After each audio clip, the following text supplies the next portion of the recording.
There's a certain magic to old hotels. Their walls have heard thousands of conversations. Their halls have seen countless footsteps. And their rooms have held secrets you and I could only guess at. But when the sun sets and the lobby lights grow dim, some hotels seem to take on a life of their own. Shadows stretch longer than they should. A door slams in an empty corridor, and somewhere, a faint voice whispers your name when no one's there to speak it. Tonight, we're stepping into the eerie world of America's most haunted hotels. These aren't just ghost stories for the campfire. These are real places, standing right now in bustling cities, quiet towns, and lonely stretches of highway, where guests check in for a night and sometimes leave with more than they bargained for. Some of these hotels are glamorous, dripping with the history of the wealthy and famous. Others are small and weathered, clinging to the side of a forgotten road. But they all have one thing in common: a past that refuses to rest. As we go from place to place, I invite you to picture yourself walking their creaky hallways. Imagine the smell of polished wood mixed with something faintly metallic. Hear the distant echo of a piano playing by itself in an empty ballroom. And remember, these aren't just tales from long ago. People still stay here. People still see things. So, pour yourself a drink, settle in somewhere comfortable, and dim the lights, because by the end of tonight's journey, you might think twice before booking your next hotel stay. Let's begin. The Stanley Hotel sits proudly in Estes Park, Colorado. Its pristine white facade and striking red roof, framed by the towering Rocky Mountains. At first glance, it appears to be the perfect mountain retreat, elegant, peaceful, and steeped in history. Yet, behind that postcard-perfect image lies a legacy of supernatural activity that has made it one of the most famous haunted hotels in the United States. The story begins in 1903, when Freeland Oscar Stanley, co-founder of the Stanley Motor Carriage Company, arrived in Estes Park, suffering from tuberculosis. The crisp mountain air seemed to work miracles for his health, and in gratitude, Stanley decided to give something back to the town. His gift would be the Stanley Hotel, an opulent, 140-room resort meant to attract the wealthy elite and bring tourism to the area. Construction began in 1907, and by the time it opened in 1909, the hotel boasted electricity, telephones, and running water. Luxuries in a remote mountain setting. It quickly became a gathering place for the rich and famous. But as the decades passed, the Stanley began to take on a different reputation. Guests and staff alike started reporting strange occurrences, piano music echoing from the empty ballroom, disembodied voices whispering in the halls, and sudden cold spots that seemed to appear out of nowhere. Even in broad daylight, there was a sense that unseen eyes were watching, and she often entertained guests in the grand ballroom. Long after her death, visitors and employees have claimed to hear the soft, graceful notes of a piano drifting from the empty room. When someone enters to investigate, the music abruptly stops, leaving only silence and the faint scent of roses, Flora's favorite flower. Another area of high paranormal activity is the infamous Room 217. In 1911, a powerful storm caused a gas leak in the room, leading to an explosion that injured a housekeeper named Elizabeth Wilson. Though she survived and returned to work, many believe her spirit remains tied to the hotel. Guests staying in room 217 have reported their belongings being unpacked and neatly arranged without explanation, as if a dutiful maid is still tending to her duties from beyond the grave. Some have even claimed to see her figure standing at the foot of the bed before vanishing into thin air. The fourth floor of the Stanley is another hotspot for ghostly encounters. Once used as servant quarters, it is said to be haunted by the playful spirits of children. Guests hear giggling and running footsteps in the hallway at night, yet when they look outside their rooms, the corridor is empty. Doors rattle, lights flicker, and objects occasionally move on their own, as if unseen hands are playing tricks. Perhaps the most famous chapter in the Stanley's haunted history came in the 1970s, when author Stephen King stayed overnight. King and his wife arrived at the hotel just before it closed for the season, finding themselves among the only guests. The eerie emptiness of the grand halls, combined with unsettling dreams King experienced during his stay, inspired the idea for The Shining. While King's Overlook Hotel is a fictional creation, many of its chilling details are rooted in his time at the Stanley. Over the years, the hotel has fully embraced its paranormal reputation. Ghost tours are offered daily, guiding curious visitors through the building's most haunted spots, including the basement tunnels and the notorious guest rooms.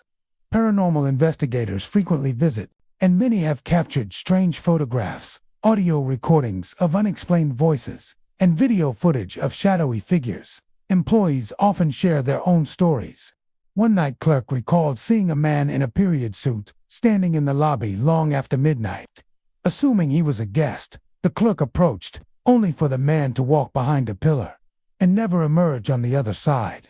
A maintenance worker once felt a sudden icy hand on his shoulder while working alone in the concert hall. Startled, he turned to find no one there, but the sensation lingered as though something or someone had brushed against him.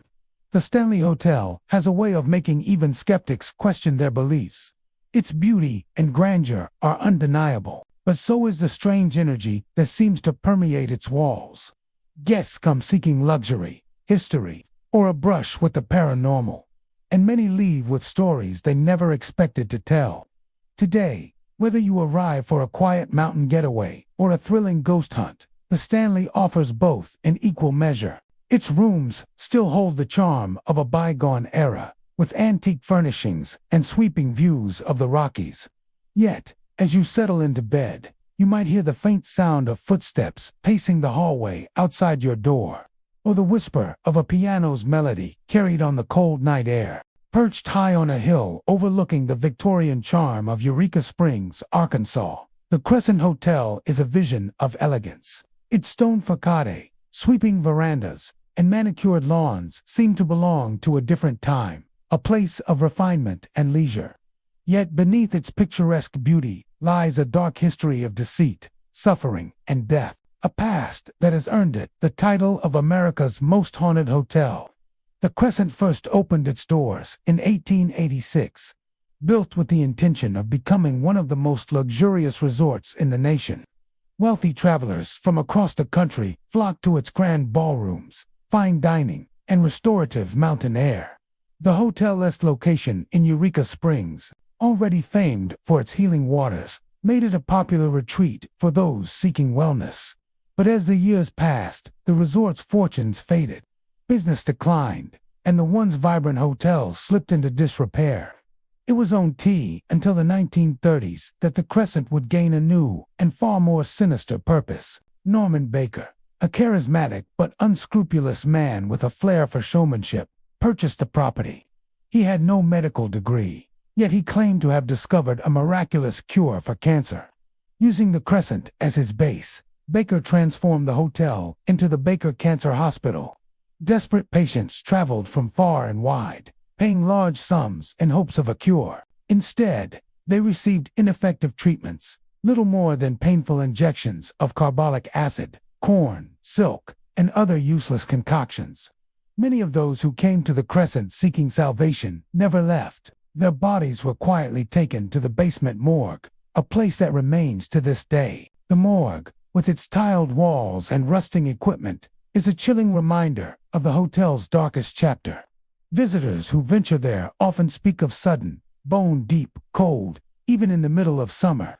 Some say they feel the weight of unseen eyes watching them, or hear the faint rattle of metal gurneys being wheeled across the floor. Over the decades, the Crescent's reputation as a haunted hotspot has grown.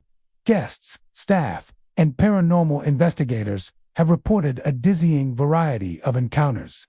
One of the most frequently seen apparitions is that of a nurse dressed in white, her cap and uniform marking her as a relic of the hospital era. She is often spotted in the corridors late at night, pushing an old-fashioned gurney, the squeak of its wheels echoing through the silence.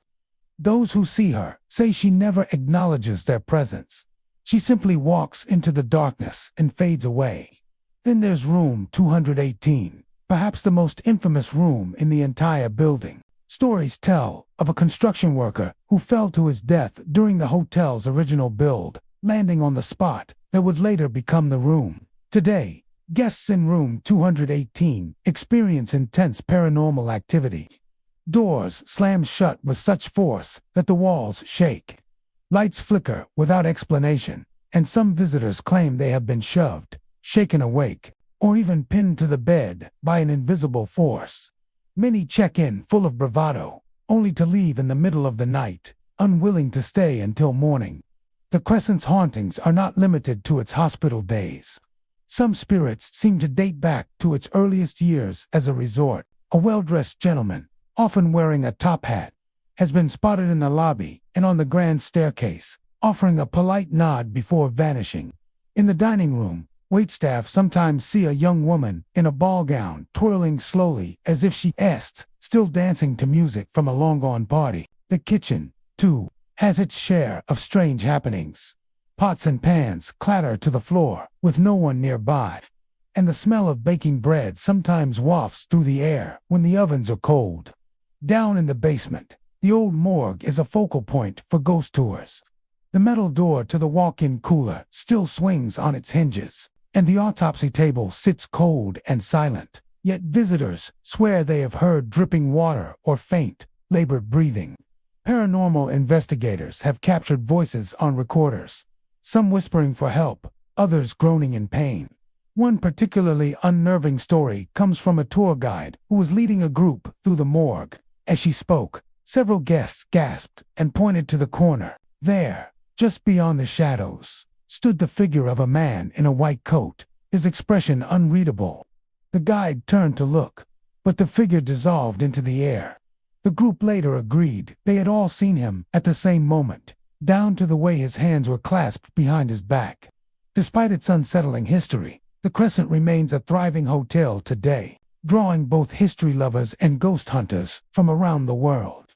Guests can spend the night in its historic rooms, enjoy the panoramic views of the Ozarks, and take guided ghost tours that peel back the layers of its past. Still, for all its beauty and charm, the Crescent Hotel is a place where the past lingers in ways that defy explanation. The laughter of long-gone guests, the silent passage of ghostly nurses, and the oppressive chill of the morgue all serve as reminders that history does not always rest quietly. And for those who dare to stay overnight, the Crescent offers an experience that is as unforgettable as it is unsettling. A reminder that sometimes the most beautiful places can hide the darkest secrets. The Queen Mary rests in the harbor of Long Beach, California. Her towering smokestacks and graceful lines, a reminder of an age when ocean liners were the height of elegance and power. Launched in 1936, she was once the pride of the Cunard Line, carrying royalty, Hollywood stars, and world leaders across the Atlantic. During her decades of service, she earned nicknames like the Gray Ghost and the Ship of Luxury. But time has transformed her into something more than a historical relic. Today, the Queen Mary is also one of the most haunted hotels in the United States. Her early years were filled with glamour. Lavish staterooms, gleaming woodwork, and opulent dining rooms made her a favorite among the rich and famous. Names like Winston Churchill, Greta Garbo, and Clark Gable appeared on passenger lists. But when World War II broke out, her role changed dramatically. Painted a dull gray to avoid detection, she became a troop ship, ferrying thousands of soldiers across dangerous waters. The war years brought hardship, secrecy, and tragedy. Experiences that some believe left a spiritual imprint that has never faded. One of the most notorious incidents occurred in 1942, when the Queen Mary accidentally collided with her escort ship, HMS Curaçao, off the coast of Ireland. The smaller ship was split in two, and more than 300 sailors lost their lives. Due to wartime secrecy, the Queen Mary could not stop to rescue survivors. Many say the anguished spirits of those men remain connected to the vessel, their presence felt in sudden cold drafts, muffled cries, and fleeting shadows along the decks. After the war, the Queen Mary returned to luxury service before finally retiring in 1967, when she was permanently moored in Long Beach and converted into a floating hotel, museum, and tourist attraction. But while her days of ocean crossings were over, her reputation for unexplained events was just beginning. Today, visitors and staff alike tell of strange encounters throughout the ship. One of the most infamous locations is the first-class swimming pool, now drained and closed to the public. In its heyday, the pool was a jewel of Art Deco design, its tilework gleaming under soft light. Now, it is silent, but not empty. Guests have reported hearing the sound of splashing water and seeing wet footprints appear on the deck, even though no one has swum there in decades. Some have glimpsed a young woman in a vintage bathing suit wandering near the pool before disappearing into thin air. She is often called Jackie, a name given to her by psychic mediums, who claim to have contacted her spirit. Another hotspot is the engine room, a vast and echoing chamber of steel and shadows. Here, a crewman named John Petter was crushed to death by a watertight door during a routine drill in 1966, just months before the ship's final voyage. Visitors passing through report feeling a sudden tightness in their chest or a sensation of being trapped. Some claim to see a man in overalls moving in the distance, only for him to vanish when approached. Cabin B340 is perhaps the most infamous guest room aboard the Queen Mary. Over the years, it gained a reputation for violent paranormal activity. Guests have spoken of blankets being yanked from their beds, faucets turning on by themselves, and loud knocks on the walls in the middle of the night. One woman awoke to find a dark figure standing at the foot of her bed, watching her silently before fading into the air. The activity became so intense that the room was eventually taken out of service for decades, only reopening recently for those who deliberately seek a night of fear. Throughout the ship, other phenomena are just as chilling. The sound of children's laughter drifts through empty corridors. Disembodied voices call out names when no one is there. Doors swing open on their own, and cold spots form suddenly, as if someone unseen has just walked past. The grand salons and passageways, once full of life and music, now sometimes feel heavy with an unseen presence, as though the ship remembers all those who walked her decks and refuses to let them go.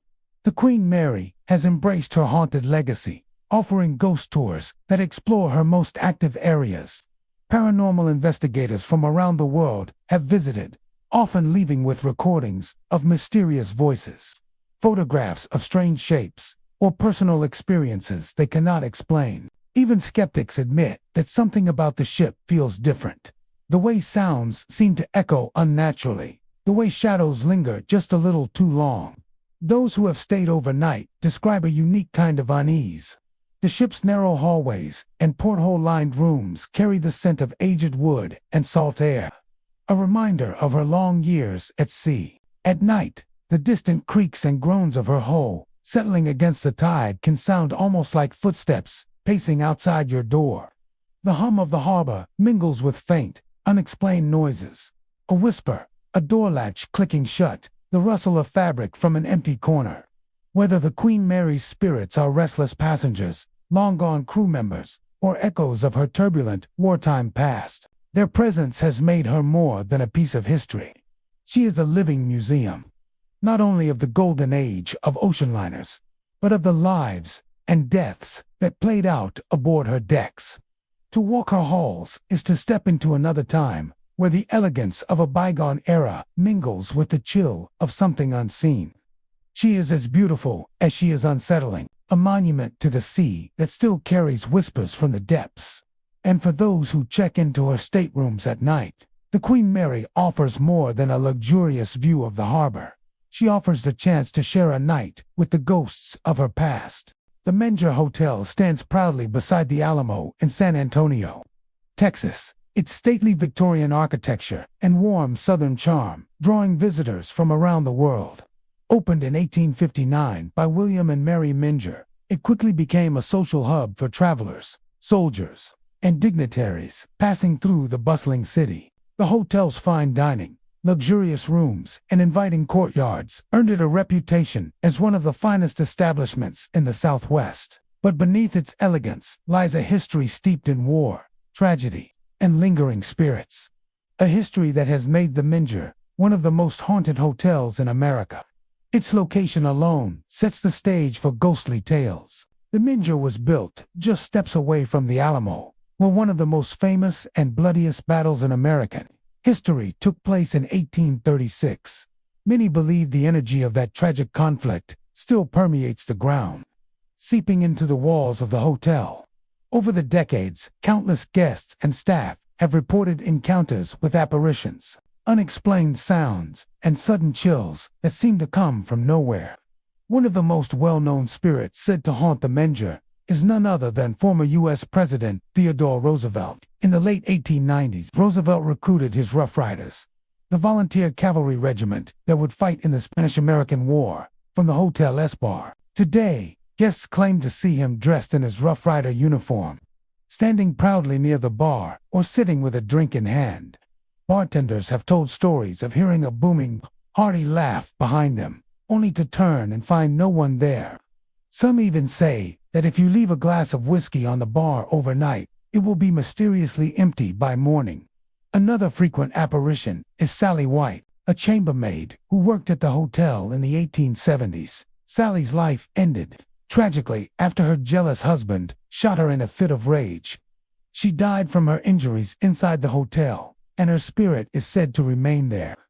Guests have seen her in a long skirt and apron, carrying towels or linens down the hallways. Those who have encountered her describe a peaceful presence. She seems to be continuing her work, unaware of her death. The Minger is also home to a number of anonymous spirits, whose identities remain a mystery. In some rooms, guests have awoken to find a figure standing silently at the foot of their bed, only for it to vanish when they blink. Footsteps echo in empty corridors late at night, and doorknobs rattle as though someone is trying to enter.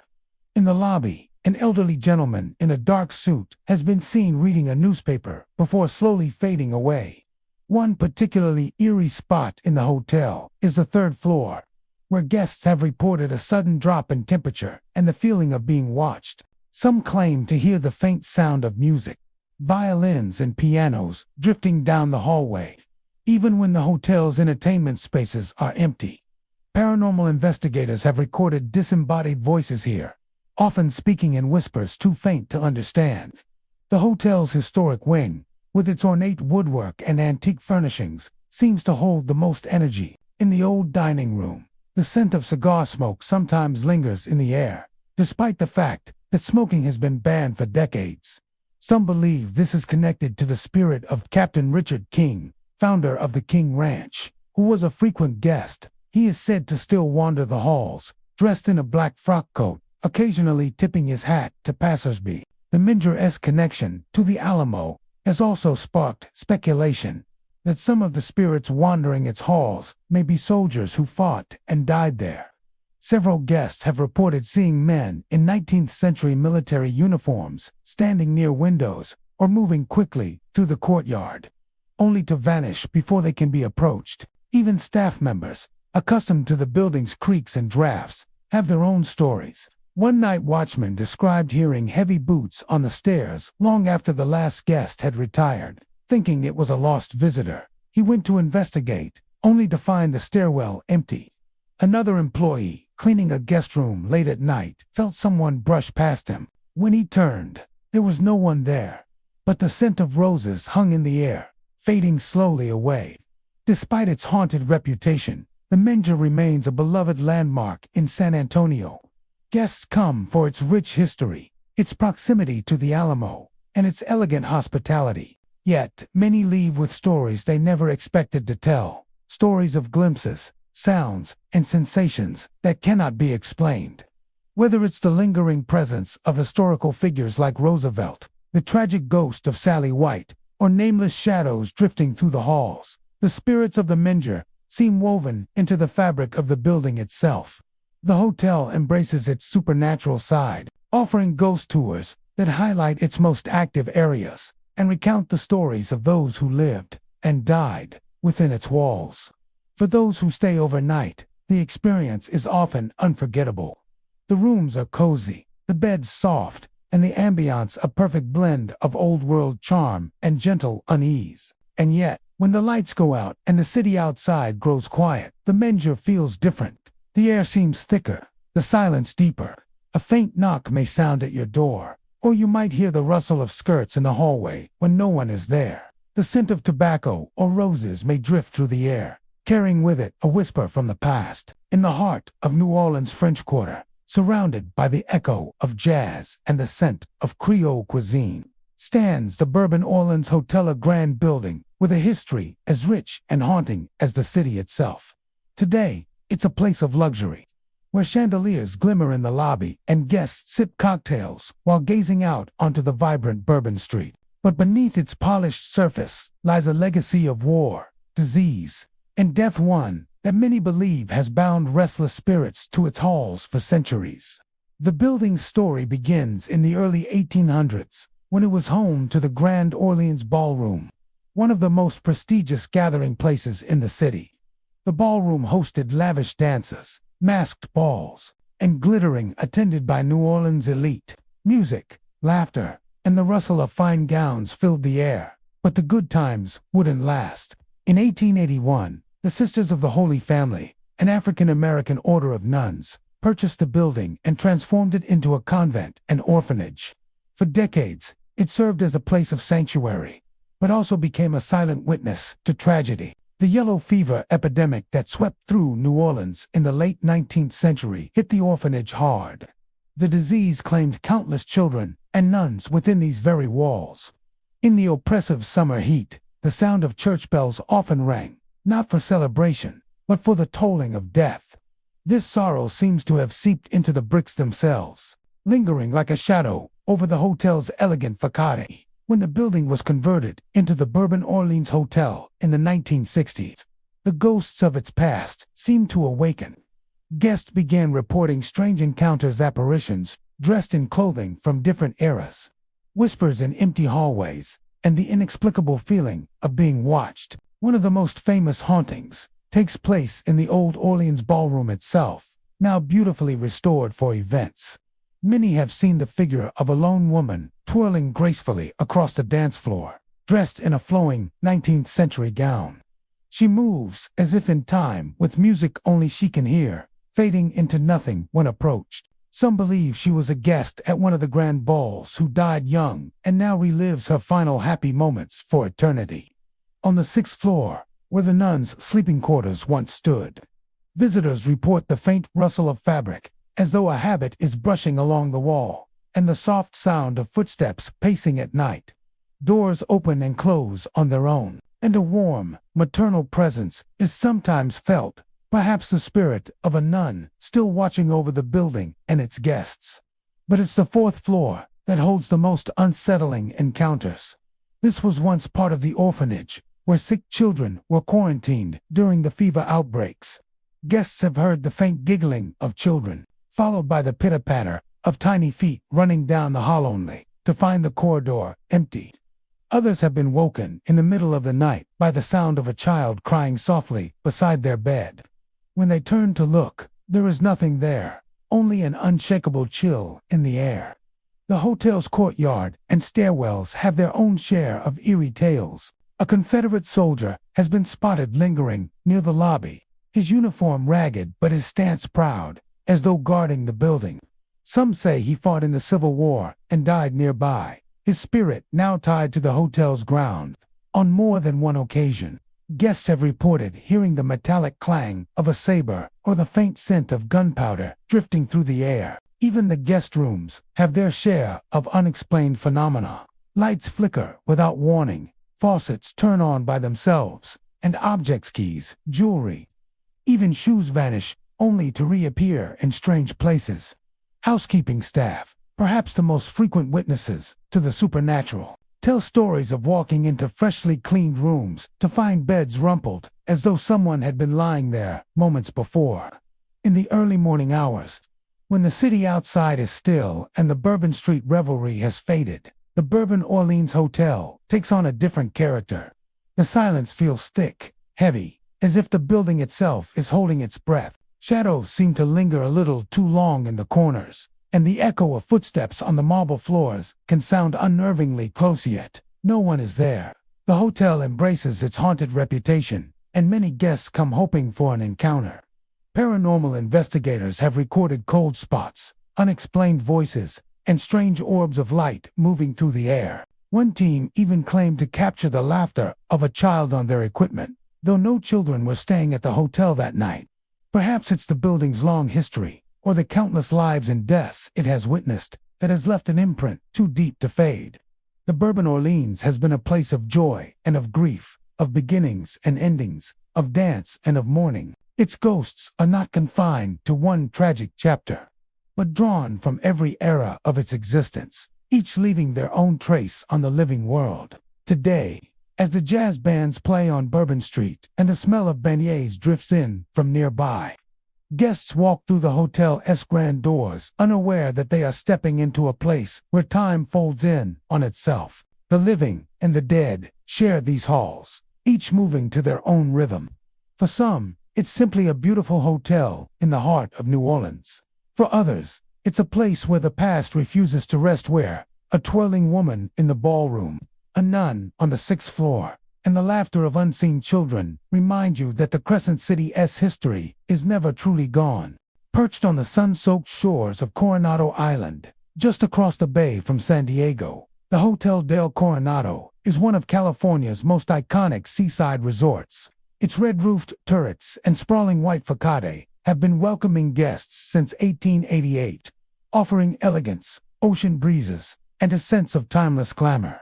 But behind its cheerful Victorian charm lies a story of mystery and death that has lingered for more than a century. A haunting that still draws ghost hunters and curious travelers from around the world. The most famous spirit said to roam the halls is known as Kate Morgan. In November of 1892, Kate, a young woman in her mid-20s, checked into the hotel alone under an assumed name. She told staff she was waiting for her gentleman companion, but he never arrived. Witnesses described her as polite, but visibly distressed, often seen walking the beach alone or sitting quietly on the veranda, staring out at the waves. On the 5th day of her stay, Kate was found dead on an exterior staircase leading down to the beach. However, many doubted this explanation. The bullet found in her body didn't match the caliber of the gun discovered nearby, and her missing companion was never located. The unanswered questions around Kate's death have fueled rumors for decades. Guests and staff alike claim her ghost still wanders the hotel, particularly around her former room, now designated as Room 3327. Visitors staying there have reported an unshakable feeling of being watched. The sound of footsteps pacing the carpet when no one is present, and lights flickering without cause. Some have woken in the middle of the night to see a shadowy female figure at the foot of the bed, her features obscured before she silently fades away. It isn't only Kate Morgan's presence that stirs the supernatural air of the Hotel del Coronado. Housekeepers whisper about seeing a woman in a black lace dress gliding through the lobby late at night, while security guards have heard faint laughter in the empty ballroom, long after events have ended. The historic elevator, which still operates with its original brass fittings, has been known to move between floors with no passengers, its gates opening to vacant hallways. The Grand Crown Room, a soaring space with vaulted ceilings and gleaming chandeliers, is also said to hold echoes of the past. Staff setting up for weddings or banquets have heard the ghostly clink of glasses, hushed voices in conversation, and even music playing faintly from nowhere. When they check the room, it is always empty, yet the scent of perfume sometimes lingers in the air, as though spectral guests from another era are still enjoying their evening. One of the eeriest encounters comes from the hotel's lower levels. Beneath the glamorous lobby lies a network of service corridors and storage areas that have been part of the building since its earliest days. Employees walking these halls alone have reported cold gusts of air brushing past them, even when all doors are closed. Others have felt a sudden pressure on their shoulders, as if someone were trying to guide or push them. The beach outside the Hotel del Coronado is not immune to strange happenings either. Guests strolling the sand at dusk have occasionally spotted a lone woman dressed in turn-of-the-century clothing, her wide-brimmed hat shielding her face. She is often seen near the spot where Kate Morgan's body was discovered, vanishing without a trace if approached. Some say they hear her voice carried on the wind. a soft, pleading whisper that dissolves into the crash of the waves. Over the decades, the Hotel del Coronado has hosted presidents, royalty, and celebrities, from Thomas Edison to Marilyn Monroe. Yet, even with its rich history and constant flow of new guests, the energy of the past seems woven into its very walls. Paranormal investigators who have stayed at the hotel often speak of strong electromagnetic readings in Kate Morgan's room, unexplained temperature drops in the hallways, and recordings of disembodied voices captured late at night, while skeptics attribute these phenomena to drafts, old wiring, and the power of suggestion. Those who have experienced them firsthand often leave with a very different perspective. It's not unusual for guests to check out a day early after an unsettling night in room 3327, claiming they simply couldn't shake the feeling that they were not alone. The staff, though respectful of the hotel's haunted reputation, rarely speak about it in front of tourists. Yet off the record, many will quietly admit that certain areas give them chills. One longtime employee recalled leaving fresh towels in a guest's bathroom, only to find them strewn across the floor moments later. The room locked and empty the entire time. Another spoke of hearing a woman sobbing softly in a hallway, following the sound to an open window, where the crying abruptly stopped. Today, the Hotel del Coronado embraces its dual identity as both a luxurious resort and one of the most haunted hotels in America. Guests can book tours that explore the building's rich history, including the tragic tale of Kate Morgan. Many come for the beauty, the sunshine, and the romance of the place, but leave with stories of their own, tales of flickering lights, phantom footsteps, and a mysterious woman who never checked out. And so, the red-roofed jewel of Coronado stands as it always has, bathed in golden light by day, cloaked in mystery by night. For every traveler who comes seeking rest, there may be another presence watching from the shadows, waiting for the moment when past and present briefly touch. Whether you believe in ghosts or not, one thing is certain. At the Hotel del Coronado, the story of Kate Morgan is far from over. In the heart of downtown Milwaukee stands the Pfister Hotel, a grand and opulent building that has been a beacon of luxury since it opened its doors in 1893. With its Romanesque revival architecture, sweeping marble staircases, and gilded accents, the Pfister was designed to impress. It has hosted presidents, celebrities, and countless dignitaries over the decades. But beneath its glittering chandeliers and polished elegance lies a chilling reputation, one of the most haunted hotels in the United States. The Pfister's founder, Guido Pfister, envisioned the hotel as the palace for the people, a place that would symbolize Milwaukee's prosperity. But some say Pfister never truly left. Guests and staff alike have reported seeing a distinguished gentleman in 19th-century attire wandering the halls, his hands clasped behind his back, inspecting the lobby as if ensuring the standards are still being met. When approached, he vanishes without a sound.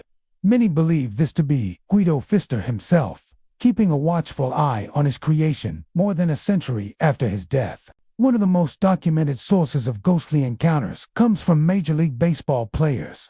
Visiting teams who stay at the Pfister often share stories of bizarre happenings that disrupt their rest. Players have reported their electronics turning on and off without explanation, radios switching stations in the middle of the night, and sudden cold spots engulfing their beds. Some have even awoken to find their clothes moved from where they left them, or their suitcases mysteriously unpacked. A few athletes have refused to stay there altogether, citing the unnerving disturbances as too much to handle before a big game. The 10th floor, in particular, seems to be a hotspot for activity. Guests have heard footsteps pacing just outside their doors when the hallway is empty. Others have described knocks that come in a strange, rhythmic pattern, as if following a code, only for the knocking to stop abruptly when they open the door. Lights flicker inexplicably, and an oppressive feeling of being watched seems to settle in the air like a heavy mist. One of the most unsettling encounters comes from a guest who stayed in a suite overlooking the city. In the middle of the night, she awoke to find an elderly man sitting in the armchair across the room, silently staring at her. His expression was calm but unblinking, and though she tried to speak, her voice wouldn't come out. She shut her eyes in fear, and when she opened them again, the chair was empty, but the faint scent of cigar smoke lingered. Even though the hotel is entirely smoke-free, the Pfister's Grand Ballroom, once the site of lavish parties and high society dances, is said to echo with ghostly music after dark. Staff, closing up for the night, have heard the distant strains of a waltz, the sound of laughter, and the faint rustle of gowns sweeping across the floor. Some have even caught glimpses of couples dressed in Victorian attire, twirling gracefully, only to dissolve into nothing when approached. One employee swears he once saw a chandelier swaying gently above him, though there had been no movement in the air to cause it. In the art gallery, a long corridor filled with paintings and sculptures, guests have reported a strange phenomenon: paintings whose subjects seem to follow them with their eyes. While many chalk it up to clever artistry, others claim the sensation is far too real, accompanied by the distinct feeling of not being alone. One woman recounted hearing soft footsteps behind her as she admired the artwork. Yet when she turned, the gallery was completely empty. The elevators are another source of strange activity. They have been known to stop on floors unselected by passengers, or open their doors to reveal empty hallways when no one has called for them. Some guests have experienced the unnerving sensation of the elevator shuddering to a halt, the lights dimming, and the temperature dropping sharply, only for everything to resume moments later as if nothing happened. Maintenance crews have inspected the machinery countless times, but have never found a fault that explains the occurrences. One theory behind the hotel's intense paranormal activity is the sheer concentration of history within its walls. The Pfister has stood through wars, economic depressions, and the passing of countless souls. Its halls have witnessed moments of great joy and deep sorrow, and perhaps the emotions of the past have imprinted themselves on the very fabric of the building. Despite tour, perhaps because of its haunted reputation, the Pfister continues to draw visitors from around the world.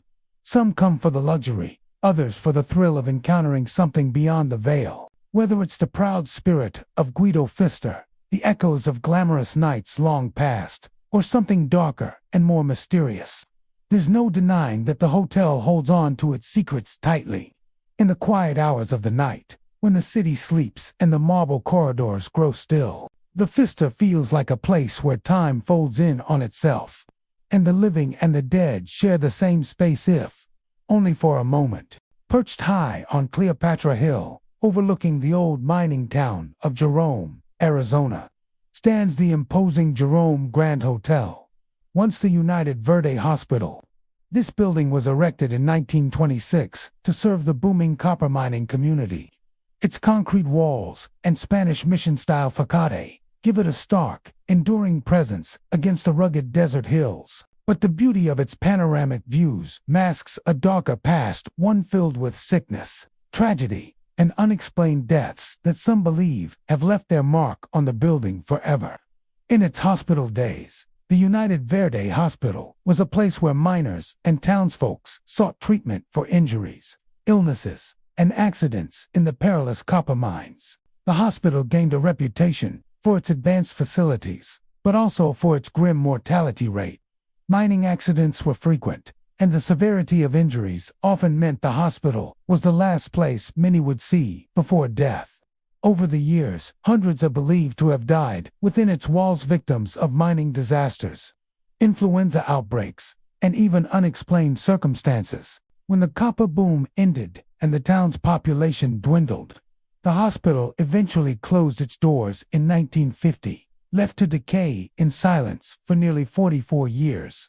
In 1994, the building was purchased and transformed into the Jerome Grand Hotel, preserving much of its original structure and architecture. But the new owners quickly discovered that some remnants of the hospital's past refused to be left behind. Guests and staff alike began to experience strange and often unnerving phenomena that could not be explained by the desert wind or creaking timbers of an old building. One of the most notorious spirits said to roam the hotel is that of Claude Harvey, the hospital's maintenance man in the 1930s. Known to friends as Scotty, Harvey met a bizarre and tragic end when his body was found pinned under the elevator in 1935. The official explanation was that the elevator had crushed him in an accident, but locals whispered about foul play. To this day, Guests report hearing the elevator operating on its own, its doors sliding open on empty floors, and phantom footsteps pacing the maintenance areas. Some even claim to see a shadowy figure of a man wearing old-fashioned work clothes standing by the elevator shaft, only for him to vanish when approached. The third floor of the hotel is considered one of the most active areas for paranormal encounters. Guests have described the sound of rolling gurneys along the hallway, echoing as if hospital staff are still wheeling patients to surgery. Disembodied voices have been heard calling out in hushed tones, while others speak clearly enough for guests to mistake them for living people. One recurring report involves the faint sound of a woman sobbing, accompanied by a sudden drop in temperature, as though the very air is grieving. The old operating room, now part of the hotel's upper level, has its own share of strange activity. Some guests describe a metallic smell in the air, similar to surgical tools or blood, that appears without warning.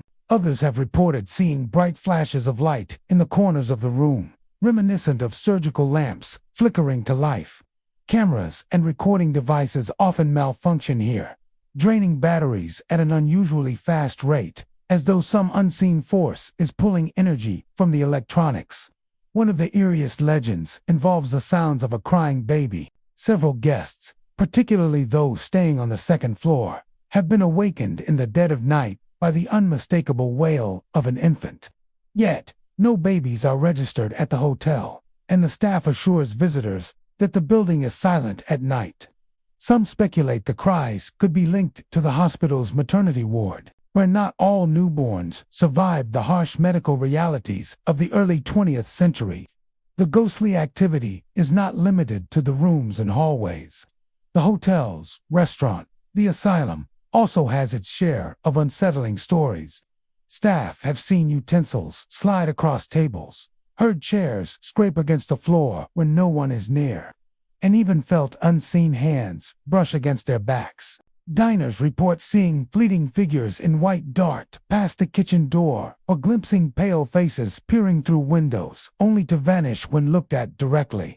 Skeptics often attribute these occurrences to the building's age, shifting foundation, and the power of suggestion. But for those who have experienced the Jerome Grand's strange happenings firsthand, the possibility of lingering spirits is difficult to dismiss.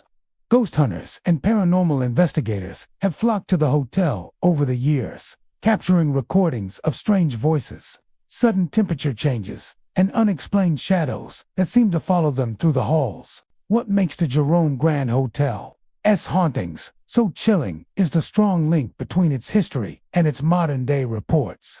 Every sound of a rolling gurney recalls the hundreds of patients once treated here. Every flicker of light in the operating room echoes a time when surgeons worked frantically to save lives.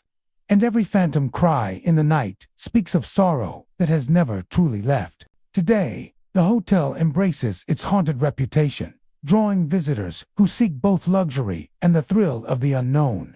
Guests arrive for the breathtaking views of the Verde Valley, but many leave with stories of strange encounter, stories they will never forget. Whether the spirits that roam these halls are former patients, long-dead staff, or simply the echoes of the past imprinted on the walls, one thing is certain: the Jerome Grand Hotel is more than just a historic landmark. It's a place where the line between the living and the dead is blurred, and where the past continues to whisper in the night. The Mispa Hotel in Tonopah, Nevada, rises from the desert like a relic of the past, its ornate stone facade a reminder of the town's boomtown days. Built in 1907 during the height of Nevada's silver rush, it was once the most luxurious hotel in the state, offering opulence to weary miners, traveling businessmen, and curious visitors. Marble columns, crystal chandeliers, and plush carpets welcomed guests, and its 5 floors were considered an engineering marvel for the time. But behind the grandeur lies a history soaked in tragedy, scandal, and the lingering whispers of the dead. From its earliest days, the Mispa Hotel attracted more than just miners and travelers. It drew in stories of love gone wrong, violent disputes, and mysterious deaths. One of its most enduring legends is that of the Lady in Red, a beautiful woman believed to have been murdered in one of the hotel's rooms. As the story goes, She was the mistress of a wealthy man, but her affair turned sour when she threatened to leave him more. In other versions, when she was caught in another man's arms. Enraged, her lover allegedly attacked her, ending her life in a fit of jealousy. Her spirit, however, has refused to leave the Mizpah. Guests staying on the 5th floor report sudden scents of rose perfume drifting through the halls, the rustle of silk gowns brushing past them, and the faintest sensation of fingers running along their arms. Some have even claimed to wake in the middle of the night to see a shimmering woman in a crimson dress standing at the foot of their bed, her eyes filled with both sorrow and longing. The lady in red is far from the only spirit said to linger here. The Mizpah's history is dotted with violence, from its Wild West days brawls in the bar, drunken gambling disputes, and more than one fatal shooting in the basement, once used for storage and later as a speakeasy during Prohibition. Employees have reported hearing muffled voices and laughter, as if ghostly parties are still taking place behind the walls. Doors slam without warning, and shadows have been seen darting in the corners of the dim light. The old elevator, one of the first of its kind in Nevada, is also said to have a ghostly passenger. Sometimes it moves between floors with no one inside, stopping and opening its gate to reveal only empty space.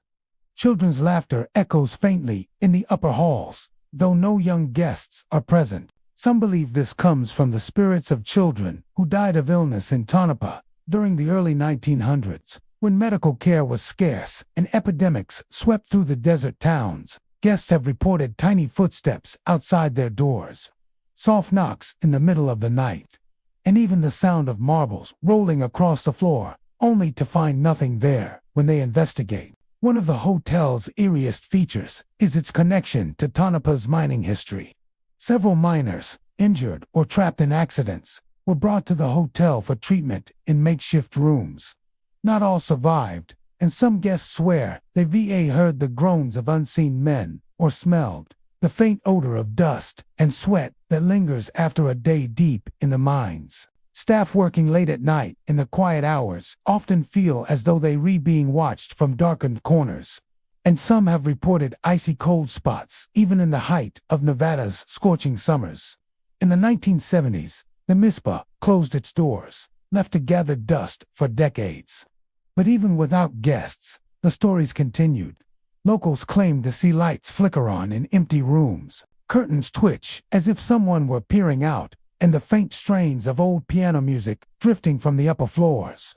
When the hotel was finally restored and reopened in 2011, workers reported strange experiences during renovations. Tools would go missing only to reappear in entirely different rooms. One construction worker said he felt a sharp tug on his sleeve while working alone, but when he turned, no one was there. Today, the Mizpah embraces its haunted reputation, offering guests a chance to stay in the Lady in Red suite or explore the halls where countless ghost sightings have been reported. Visitors come not just for the historic charm, but for the thrill of the unknown. Paranormal investigators have recorded strange EVP's electronic voice phenomena, capturing voices, whispering names, laughing, or asking questions. Photographs taken in dim corridors sometimes reveal misty shapes or shadowy figures that weren't visible to the naked eye. Yet, despite the ghostly activity, there's a certain warmth to the Mizpahs. Many describe the spirits here not as malevolent, but as watchful guardians of the hotel's history. The Lady in Red is often thought of as a comforting presence, as if by a caring hand. Others believe the miners and townsfolk who died here have simply stayed behind to relive their fondest memories of the bustling days when Tonopah was alive with prosperity and hope. The Mizpah Hotel stands as a bridge between the past and present, a place where the opulence of Nevada's silver boom still glimmers beneath the surface, and where the ghosts of those who loved, lived, and lost within its walls linger in the quiet hours of the night. For those who check in, the experience is more than just a night's steets, a step into history, a brush with mystery, and, perhaps, a shared moment with a spirit that refuses to fade away. The Marshall House in Savannah, Georgia, stands as one of the city's most iconic hotels, but beneath its southern charm lies a chilling legacy of death, suffering, and unexplained phenomena. Built in 1851 by Mary Marshall, the building's early years saw it thrive as a luxurious hotel catering to travelers seeking the elegance of Savannah's historic district. Yet, the Civil War and a series of yellow fever outbreaks would transform it from a place of leisure to one of tragedy, forever altering its atmosphere. During the Civil War, the Marshall House was commandeered by the Union Army and converted into a hospital for wounded soldiers. The grand parlors and guest rooms were stripped of their finery to make way for rows of cots and surgical tables. Amputations were carried out in makeshift operating rooms, and the air would have been thick with the stench of blood, antiseptic, and despair. Many soldiers never left the building alive, their bodies buried in unmarked graves or hastily interred beneath the streets outside. It is said that during later renovations, workers uncovered human remains beneath the floorboards, remnants of those who perished during that dark time. The building's history took another grim turn in the late 19th century when Savannah endured multiple yellow fever epidemics. Once again, the Marshall House served as a hospital, this time for the fever-stricken residents of the city. Entire families were wiped out in a matter of days, and the sound of weeping and prayers reportedly filled the halls. It is during this period that many believe the seeds of its hauntings were firmly sown, with so much death and suffering concentrated within its walls. Today, guests and staff alike report an array of strange and unnerving experiences that seem to tie back to its past. One of the most frequently reported sights is that of children playing in the hallways, laughing, chasing each other, and darting around corners only for them to vanish when approached. Some believe these are the spirits of young yellow fever victims, forever trapped in the building where they died. Guests staying on the 4th floor, in particular, have described being awakened in the night by the sound of tiny footsteps and distant giggling, though no living children are anywhere nearby. Another common encounter involves the ghosts of Civil War soldiers. Many visitors have reported seeing apparitions in blue Union uniforms standing at the ends of hallways or in the corners of rooms. These figures are often silent, simply watching, but a few guests have claimed that they've even approached by these spectral soldiers, who seem confused or lost, as if still seeking their way back to camp. Some staff members refuse to work alone at night, especially in areas where the smell of old-fashioned tobacco smoke lingers with no identifiable source. One of the more unsettling experiences comes from reports of disembodied sounds. Guests have heard the unmistakable noise of heavy boots pacing along the hardwood floors, the rhythmic tap of a cane, or the dragging sound of something heavy being pulled across the floorboards. In certain rooms, faucets turn on by themselves, and personal belongings are moved or knocked over while no one is present. Some even claim to have felt invisible hands tugging on their blankets or clothing while they sleep. Room 414 is often singled out as one of the most haunted in the hotel. Guests who have stayed there tell of waking in the middle of the night to find a shadowy figure standing at the foot of the bed, only to dissolve into nothingness moments later. Others have seen the doorknob rattle violently, as if someone is trying to force their way inside. Yet, when checked, the hallway is empty. Despite or perhaps because of these ghostly tales, the Marshall House embraces its haunted reputation. Its elegant facade and warm southern make it inviting, but its history ensures there is always an undercurrent of unease. Paranormal investigators have visited the hotel numerous times, capturing unexplained EVPs, strange temperature fluctuations, and shadowy movements on camera. Some recordings have even picked up faint voices whispers saying "help me" or "Dantigo" that seem to echo from the building's medical past. Yet, not all of the spirits here are perceived as threatening. Some guests have described encounters that feel more comforting than frightening. For instance, several people have claimed to see the apparition of a woman in period dress, thought to be Mary Marshall herself, walking the halls and tending to the building she created. Witnesses say she exudes a calm, watchful presence, as though ensuring the hotel remains in good hands. Still, the combination of violent wartime deaths, epidemic casualties, and more than a century of sorrow has left an indelible mark on the Marshall House. It is a place where history is not confined to books or plaques, but seems to live on in the very structure itself. The creak of its staircases, the flicker of its lamps, and the chill that sometimes drifts through its corridors all serve as reminders that the past is never truly gone here. For those who come seeking an ordinary night's rest, the Marshall House may offer something far more extraordinary: a brush with the echoes of the dead, a glimpse into moments frozen in time, and perhaps an understanding that Savannah's beauty is matched only by the depth of its ghostly legends. The Marshall House stands as both a monument to the city's resilience and a testament to the lingering presence of its restless spirits, drawing visitors who are as eager for its history as they are wary of the shadows that move just beyond the edge of sight. In the quiet town of Sauk Center, Minnesota, stands the Palmer House Hotel, a 3-story brick building that has become a landmark not just for its hospitality, but for its ghostly reputation. Built in 1901 by Ralph and Christina Palmer, the hotel replaced the old Sauk Center house, which had burned down. From the beginning, the Palmer House was more than just a place to rest. It was a symbol of prosperity for the growing town. But over the decades, whispers began to circulate about the strange things that happened within its walls, whispers that have now grown into full-blown legends. The Palmer House's history is rooted in the boom of early 20th century Minnesota. Sauk Center, the birthplace of author Sinclair Lewis, was a bustling stop along the railroad. The Palmer House quickly became a gathering spot for travelers, salesmen, and locals. Its grand lobby, ornate woodwork, and warm lighting made it a welcome escape from the cold Midwestern winters. But beneath the polished charm, the hotel carried a hidden undercurrent of unease. Staff and guests alike began to speak of unexplainable footsteps in empty hallways, flickering lights, and sudden drops in temperature. Many believed the hauntings traced back to the original Sauk Center house that once stood on the same lot. That older structure was rumored to have seen its share of violence, illness, and tragedy, and some claimed the spirits simply stayed behind when the Palmer House rose from the ashes. Over the years, guests began reporting eerie encounters that seemed to have no rational explanation. One of the most infamous rooms in the hotel is Room 11. Guests who have stayed there often describe being awoken in the middle of the night by heavy footsteps pacing the floor, even when no one else is inside. Some have heard what sounds like furniture being dragged across the room, only to find everything in place when they switch on the light.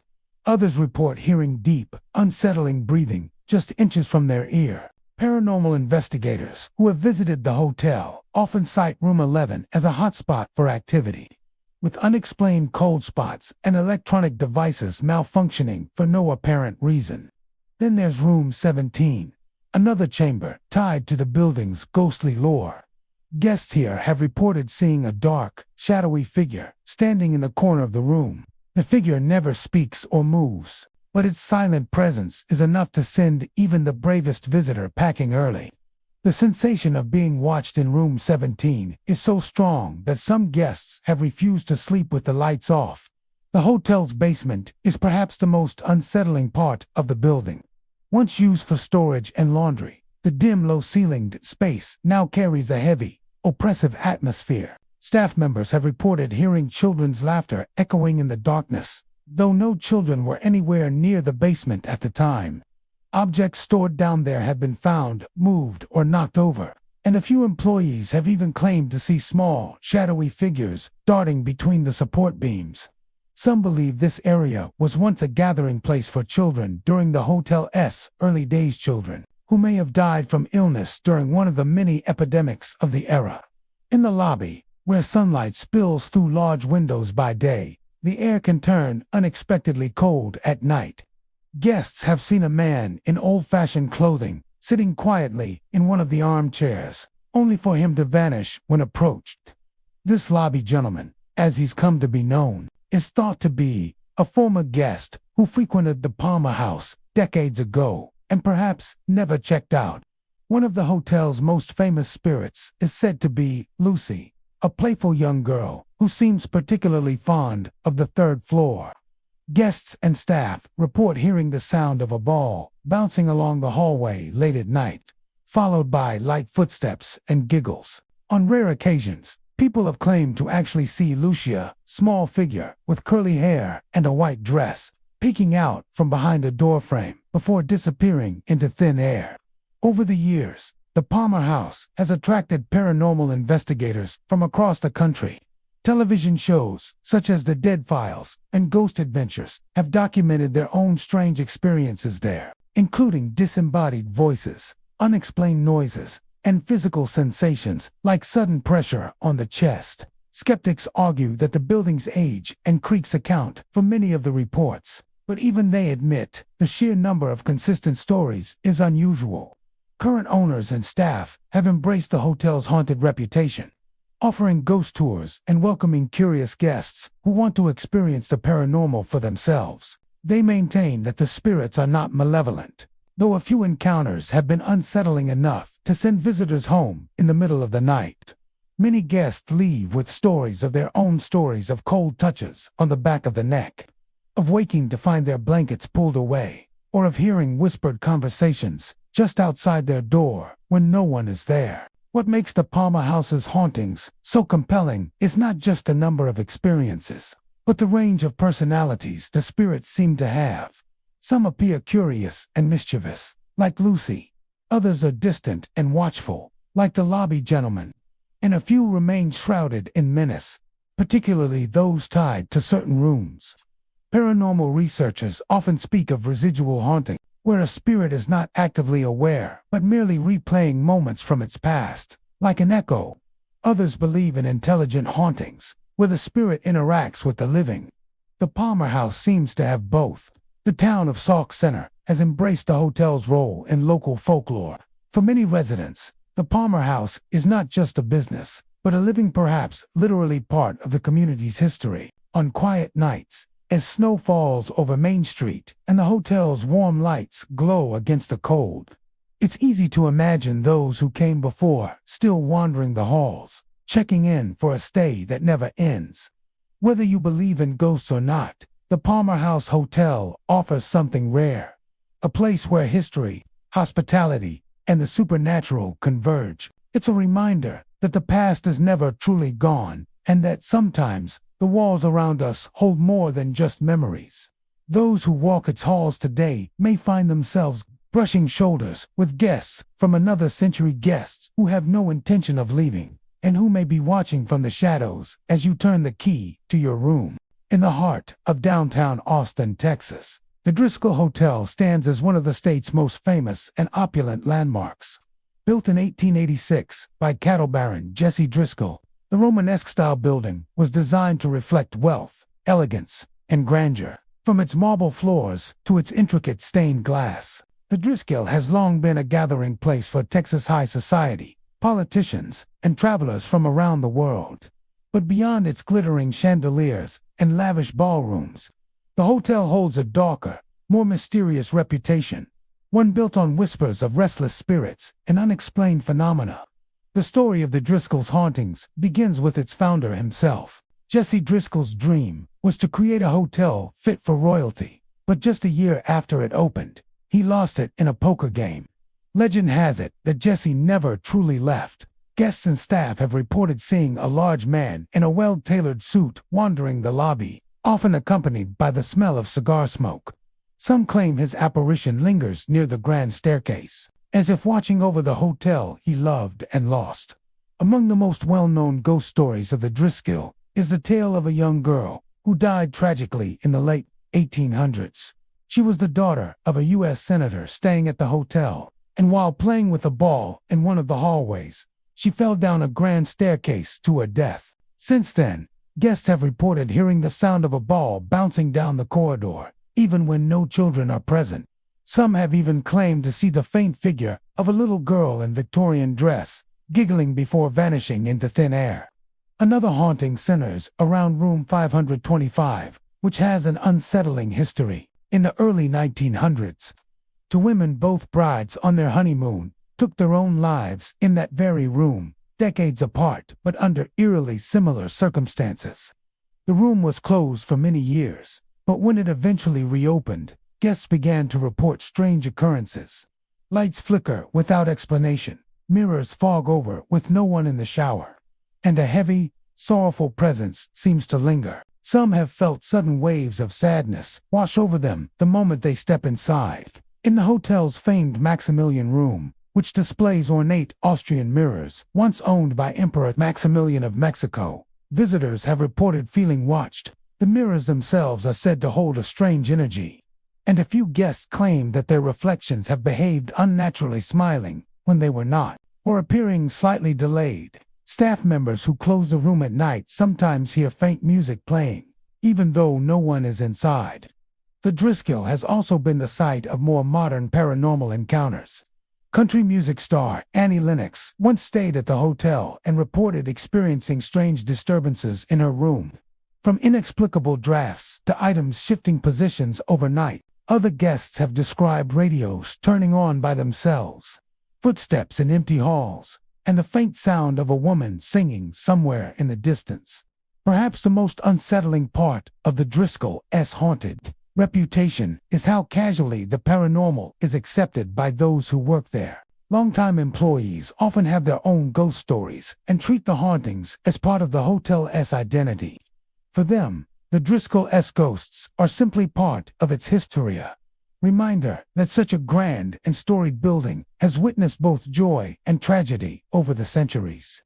Despite its haunted reputation, or perhaps because of it, the Driscoll Hotel remains one of Austin's most beloved landmarks. Visitors come for the luxury and the history, but many leave with a story they didn't expect to tell, an unexplained sound, a fleeting shadow, or a sudden chill that makes them wonder if they were not entirely alone. Whether one believes in ghosts or not, the Driscoll's walls seem to hum with the echoes of the past, holding on to the memories of those who walked its halls long ago. For some, the Driscoll is simply a beautiful hotel with an impressive legacy. For others, it is a place where the veil between past and present feels unusually thin, where history lingers not just in the but in the air itself. And for a few lucky, or perhaps unlucky, guests, it is a place where the dead still have stories to tell. In the heart of Boston, Massachusetts, the Omni Parker House stands as one of America's most storied hotels, a place where history, luxury, and mystery converge.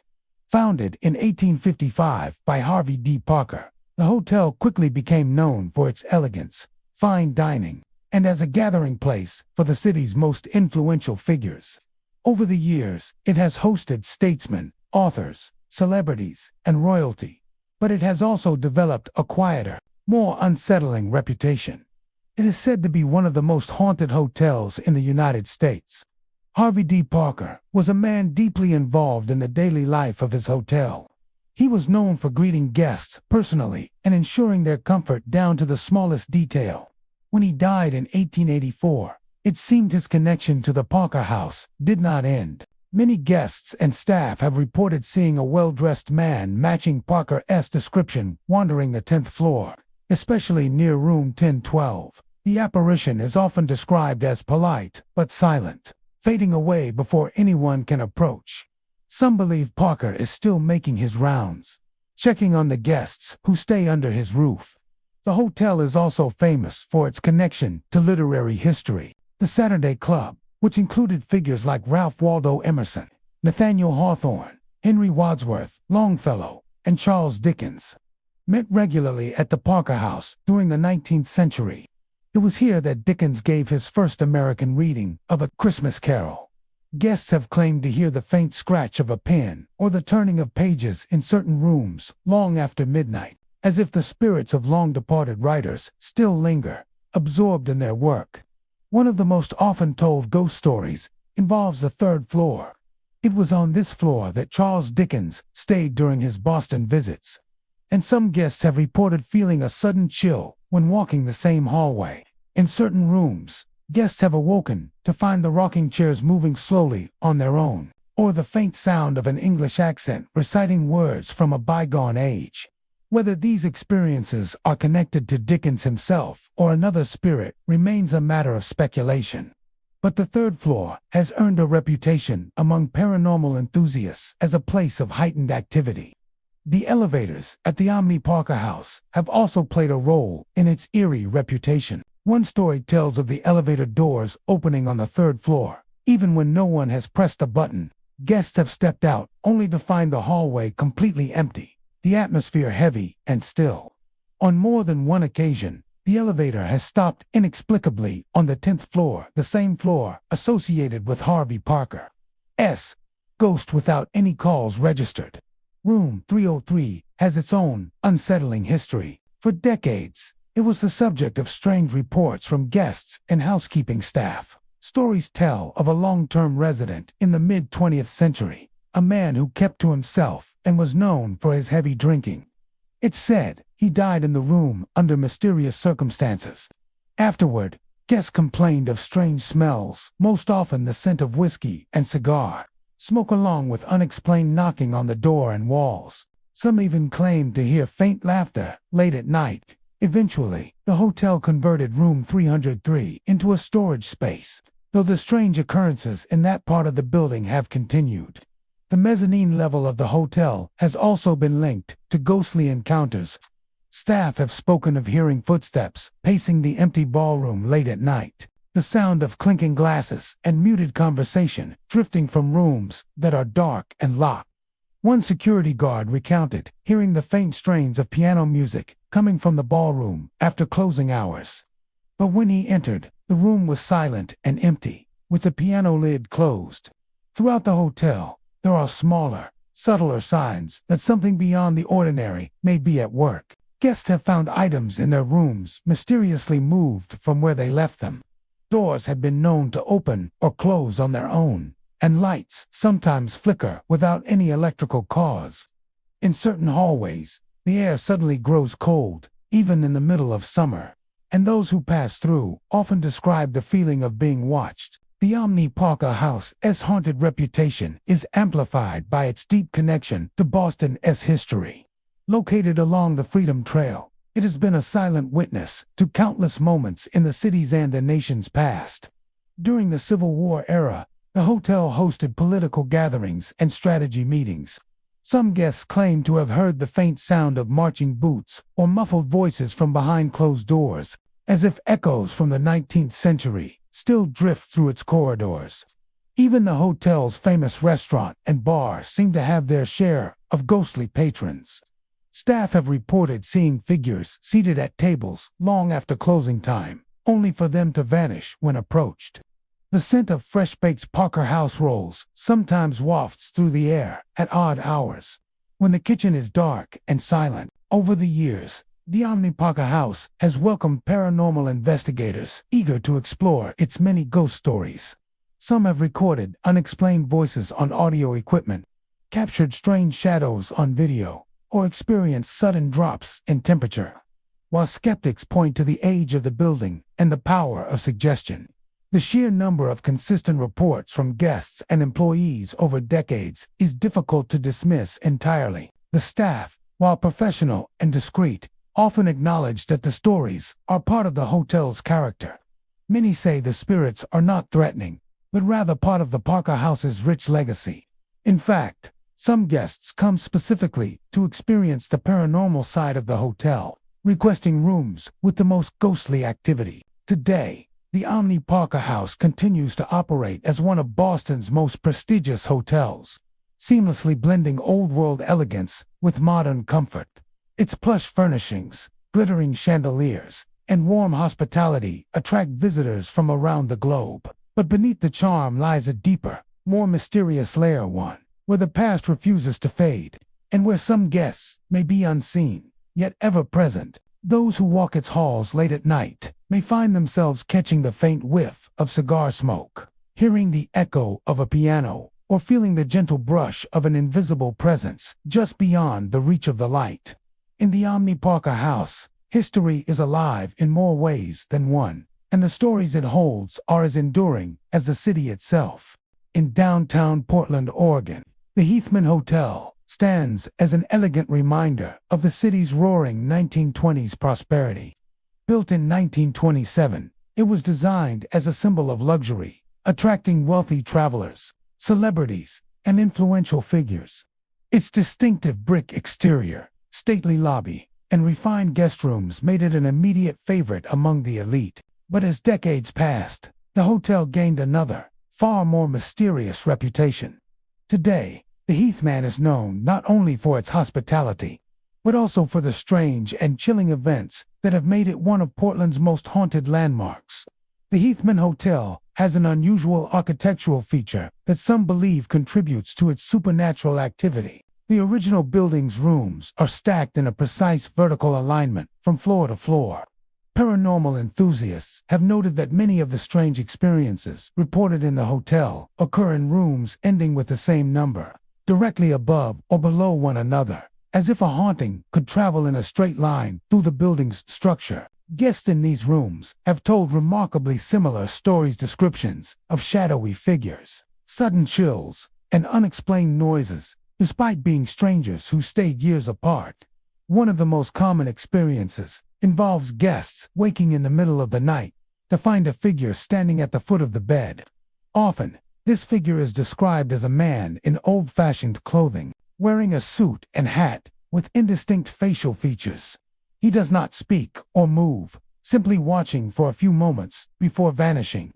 Guests have reported feeling a weight on the mattress, as though someone has sat down beside them, only to find no one there when they turn on the light. Cold spots are another hallmark of the Heathman's home. Even in the height of summer, certain rooms experience sudden drops in temperature, so intense that guests can see their breath in the air. Housekeeping staff have learned to recognize these cold pockets and often work quickly when assigned to those rooms, especially when they feel the distinct sensation of being watched. Many believe that some of the spirits haunting the Heathman may be tied to tragic events from its past. Over the years, there have been whispers of guests who met untimely ends within the hotel, some by accident, others by their own hand. Because the building's design allows for certain rooms to align perfectly above one another, it is speculated that if a death occurred in one of these rooms, the residual energy could manifest in all the rooms along that vertical line. Paranormal investigators have noted unusual electromagnetic readings and unexplained voices captured on audio equipment in these specific locations. The hotel's corridors themselves seem to carry an air of unease. Guests walking back to their rooms late at night often describe hearing footsteps behind them, only to turn and find the hallway empty. Others have heard faint whispers, as if two people were conversing just around the corner, yet no one is there.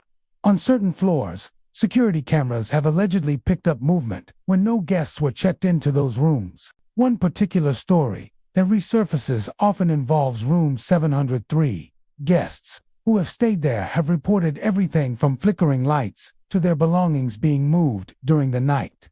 Some have awoken to find their suitcases unzipped and clothing neatly arranged on the floor, as though someone had been examining their possessions. Others have felt the sensation of a hand lightly brushing their shoulder as they drifted off to sleep. The Heathman is also home to reports of full-bodied apparitions appearing in mirrors. Guests have looked up while washing their hands in the bathroom to see a stranger's reflection standing behind them, only to spin around and find the room empty. In the lobby, staff have noticed fleeting figures in the large wall mirrors, moving in ways that do not match the guests or employees present in the room. The hotel's elevators have played their part in the ghost stories as well. On more than one occasion, guests have reported the elevator stopping unexpectedly on the third floor. When the doors slide open, no one is there, and the hallway is eerily silent. Sometimes, the elevator continues to open on floors where no button was pressed, as if an unseen passenger is guiding it. Staff members, many of whom have worked at the Heathman for years, tend to approach the subject of ghosts with a mix of respect and quiet acknowledgement. Some say the spirits are simply part of the building's history, lingering not to harm, but because they are somehow tied to the place. However, a few employees have admitted to refusing certain assignments alone, particularly in the early hours of the morning when the hotel's energy feels the heaviest. Guests who come to the Heathman for its paranormal reputation often leave with their own unsettling experiences. Some report hearing knocking on their doors late at night, but when they check the hallway, no one is there. Others describe waking to the sound of water running in the bathroom, only to find the faucet turned on. In a few cases, guests have checked out early after claiming they felt too uncomfortable to stay another night. Theories about why the Heathman is so haunted range from the architectural alignment of the rooms to the idea that the hotel's long history has simply absorbed the energy of countless lives, both joyous and tragic. The constant flow of guests over nearly a century may have created a kind of spiritual crossroads, where the living and the dead exist in closer proximity than usual. Whatever the cause, the Heathman Hotel continues to operate as one of Portland's most iconic destinations, blending its historic charm with a hint of the supernatural. Its grand, attentive service and central location draw visitors from around the world, but for those with an interest in the paranormal, it offers something more. Every flicker of light, every unexplained sound, and every shiver that runs down the spine might just be a brush with one of the many unseen guests who still walk its halls. For some, the Heathman is a luxurious hotel in the heart of the city. For others, it is a place where the past refuses to fade, and where the shadows seem just a little too alive. In the center of Oklahoma City stands the Skirvin Hotel, a towering red brick landmark with a history as rich as it is unsettling. Built in 1911 by oil magnate William Bale Skirvin, the hotel was intended to be the most luxurious in the state, a place where elegance and modern convenience met. With its grand lobby, marble accents, and top-tier service, the Skirvin quickly became a gathering spot for politicians, business leaders, and celebrities. But beneath the glittering surface of its early years, a darker story began to take shape, one that has followed the hotel through more than a century of operation. The most enduring legend tied to the Skirvin centers on a woman known only as Effie. According to the story, Effie was a young maid who became romantically involved with Skirvin himself. When she became pregnant, it is said that Skirvin kept her hidden away on one of the upper floors to avoid scandal. Isolated and desperate, Effie reportedly grew unstable. The legend claims she eventually took her own life by jumping from a window, her baby in her arms. While historical records cannot confirm the full details, the story has become inseparable from the Skirvin's haunted reputation. Guests and staff over the years have reported strange occurrences linked to Effie's spirit. Many have heard the sound of a baby crying somewhere in the hotel, even when no children are present. Housekeepers have described hearing soft females singing in empty rooms. Some guests have woken in the middle of the night to the sensation of someone sitting on the edge of their bed, only to find no one there when they turn on the light. The Skirvin's reputation for paranormal activity has been so well known that even professional athletes have spoken about their experiences while staying there. Visiting NBA teams often book rooms at the Skirvin during road games against the Oklahoma City Thunder, and several players have gone on record saying they were unable to sleep because of unexplained noises, flickering lights, or the feeling of being touched while in bed. A few have even refused to stay at the hotel again. One frequently mentioned hotspot for ghostly encounters is the upper floors, particularly in rooms that align with the area where Effie was allegedly kept. Guests in these rooms have reported hearing knocking on the walls, water turning on in the bathroom without explanation, and objects moving on their own. Some have even described hearing muffled voices, as though a quiet conversation were happening just on the other side of the wall, only to find the adjacent room empty. The elevators at the Skirvin have also been tied to unexplained activity. Guests have reported the doors opening on empty floors without being called, sometimes late at night when the hallways are silent. Security staff have noted that the elevators occasionally stop on specific floors with no one inside, as though an unseen passenger is making the trip. In the hotel's long hallways, particularly late at night, guests have experienced sudden cold drafts and the distinct sensation of being watched. Some have glanced behind them and caught a fleeting glimpse of a woman in early 20th century clothing, her expression unreadable before she vanishes around a corner. Others have claimed to see her reflection in windows or mirrors, even when no one else is in the room. The Skirvin has undergone major renovations over the years, restoring its elegance while preserving much of its historic character. Yet, according to many, the renovations have done nothing to quiet its spirits. In fact, some believe that construction work may have stirred up old energies, leading to an increase in paranormal reports. Staff members, while maintaining the hotel's reputation for discretion, have quietly admitted to avoiding certain areas alone, especially late at night. Effie is not the only ghost rumored to roam the Skirvin's halls. Some guests have described hearing the sound of raucous laughter and clinking glasses coming from the empty ballroom, as if a grand party were still taking place in another time. Others have reported the smell of perfume lingering in the air when no one is nearby. On a few occasions, music has been heard faintly in the distance, despite the event spaces being dark and locked. While skeptics attribute these occurrences to the building's age, creaking pipes, and the power of suggestion, the sheer number of consistent stories is difficult to ignore. Guests with no prior knowledge of the hotel's haunted reputation have left with their own inexplicable experiences. Footsteps outside their door with no one in sight, a whisper in the dark, or a cold hand brushing against them as they slept. The Skirvin's combination of luxury and legend has made it a destination not just for travelers, but for ghost hunters and paranormal investigators. Those who have brought equipment into the hotel often report capturing unusual audio, such as faint crying or unexplained voices, as well as electromagnetic fluctuations that seem to spike in the areas most associated with Effie's story. Photographs have occasionally revealed strange light anomalies or faint shapes that were not visible at the time they were taken. Today, the Skirvin Hilton stands as both a piece of Oklahoma City's history and a living part of its folklore. It hosts weddings, conferences, and tourists from around the world, offering modern comfort in a building steeped in the elegance of the past. But for all its charm, there remains a persistent sense that some guests never checked out. Whether Effie's tragic story is entirely true or partly legend, her presence real or imagined seems to linger in the quiet moments between the bustle of hotel life. For those who stay there, the Skirvin offers more than just a luxurious night's sleep. It offers the possibility of a brush with the unexplained, a sudden chill, a whisper in the dark, the faint sound of a baby crying when the halls are empty.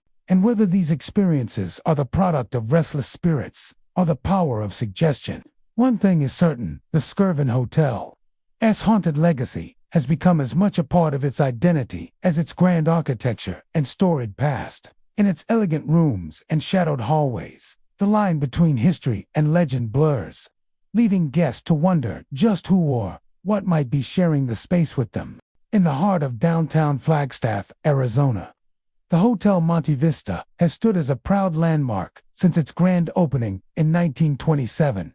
Built during the Roaring Twenties, it was financed entirely by public subscription, citizens of Flagstaff coming together to create a place that would embody the town's spirit and ambition.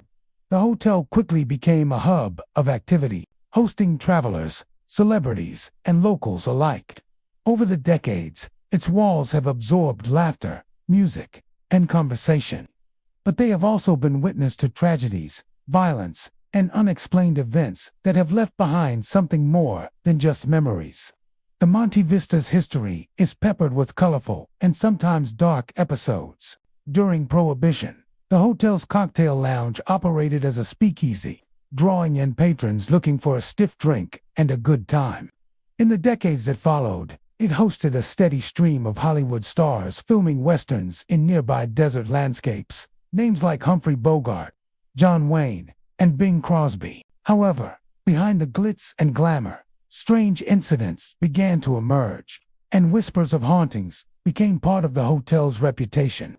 One of the most enduring ghost stories involves Room 306, once home to a pair of long-term guests in the 1940s, an elderly man and his wife. They were known for their eccentric habits, one of which was ordering room service every day and drinking tea while sitting together in silence. After both passed away within weeks of each other, guests began reporting the scent of fresh tea wafting through the room at odd hours, even when it was unoccupied. Some claim to hear soft clinking, like spoons tapping china, as if their ghostly tea time continues into eternity. Another chilling tale centers around Room 305. Staff and guests have described hearing faint but persistent knocks on the door late at night. When answered, no one is there. Those who have stayed in the room sometimes awaken to the sound of breathing near their bed, a presence so palpable they swear someone is standing in the dark, just inches away. Perhaps the most infamous haunting is that of the Meat Man. In the 1980s, a guest who was reportedly a butcher rented room 224, an extended stay. He was known for hanging raw meat from the chandelier, an odd and unsettling habit. Eventually, the man died in the room, and soon after, strange activity began. Lights turn on and off by themselves. The television changes channels without anyone touching it, and objects move unexpectedly. Guests have reported waking in the middle of the night to find the sheets pulled off them or feeling an icy hand brush their skin. The hotel's corridors also seem to hum with energy. On the third floor, visitors often hear disembodied laughter, running footsteps, or the faint cry of a baby. Several guests have called the front desk to complain about noisy children in the hallways, only to be told that no children are staying in that section of the hotel. One particularly eerie story involves the ghost of a bellboy, dressed in an old-fashioned red uniform with brass buttons. He has been seen knocking on doors and announcing room service to startled guests. When the door is opened, he vanishes without a trace. Some say his spirit belongs to a staff member from the early years of the hotel, a man who died while working and never truly checked out. The cocktail lounge has its own resident spirit. Bartenders have spoken of bar stools that move on their own and bottles that rattle without explanation. Late at night, when the bar is closed, glasses have been found lined up on the counter, as though someone or something was preparing for a drink service that never happened. Patrons enjoying a quiet evening have sometimes felt a tap on their shoulder, only to turn around and find the room empty. There is also the legend of the phantom rocking chair. In one room, guests have seen an old wooden rocker move gently back and forth without any breeze or visible cause. Some have heard a soft humming accompanying the motion, as if someone is quietly singing to themselves. The chair itself is not part of the hotel's modern furniture, leading to speculation that it may be an imprint from an earlier era, a ghostly remnant of a long-forgotten guest. Despite its haunted reputation, the Hotel Monte Vista remains a popular destination for travelers. Many come for the charm of its historic architecture, the vintage, and the sense of stepping back in time. Others come specifically in hopes of encountering the supernatural. Paranormal investigators have spent nights in its rooms, recording unexplained sounds and capturing strange shadows in photographs. Skeptics leave puzzled, and believers leave with even more stories to tell, whether these tales are fueled by imagination or genuine encounters with the other side.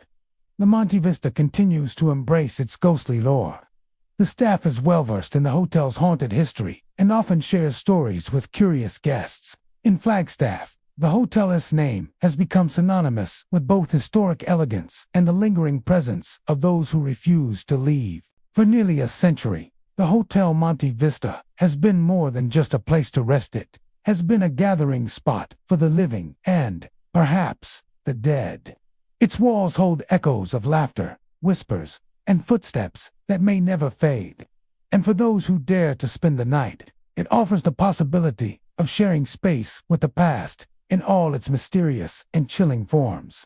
In the heart of Charleston, South Carolina, where cobblestone streets wind past centuries-old buildings and the scent of the sea lingers in the air, stands the Battery Carriage House Inn, known for its southern charm, romantic ambience, and historic elegance. This inn is also whispered about in hushed tones. For another reason, is one of the most haunted places in the city. Guests come for the comfort, but many leave with stories of the unexplained, unable to forget what they saw, heard, or felt during their stay.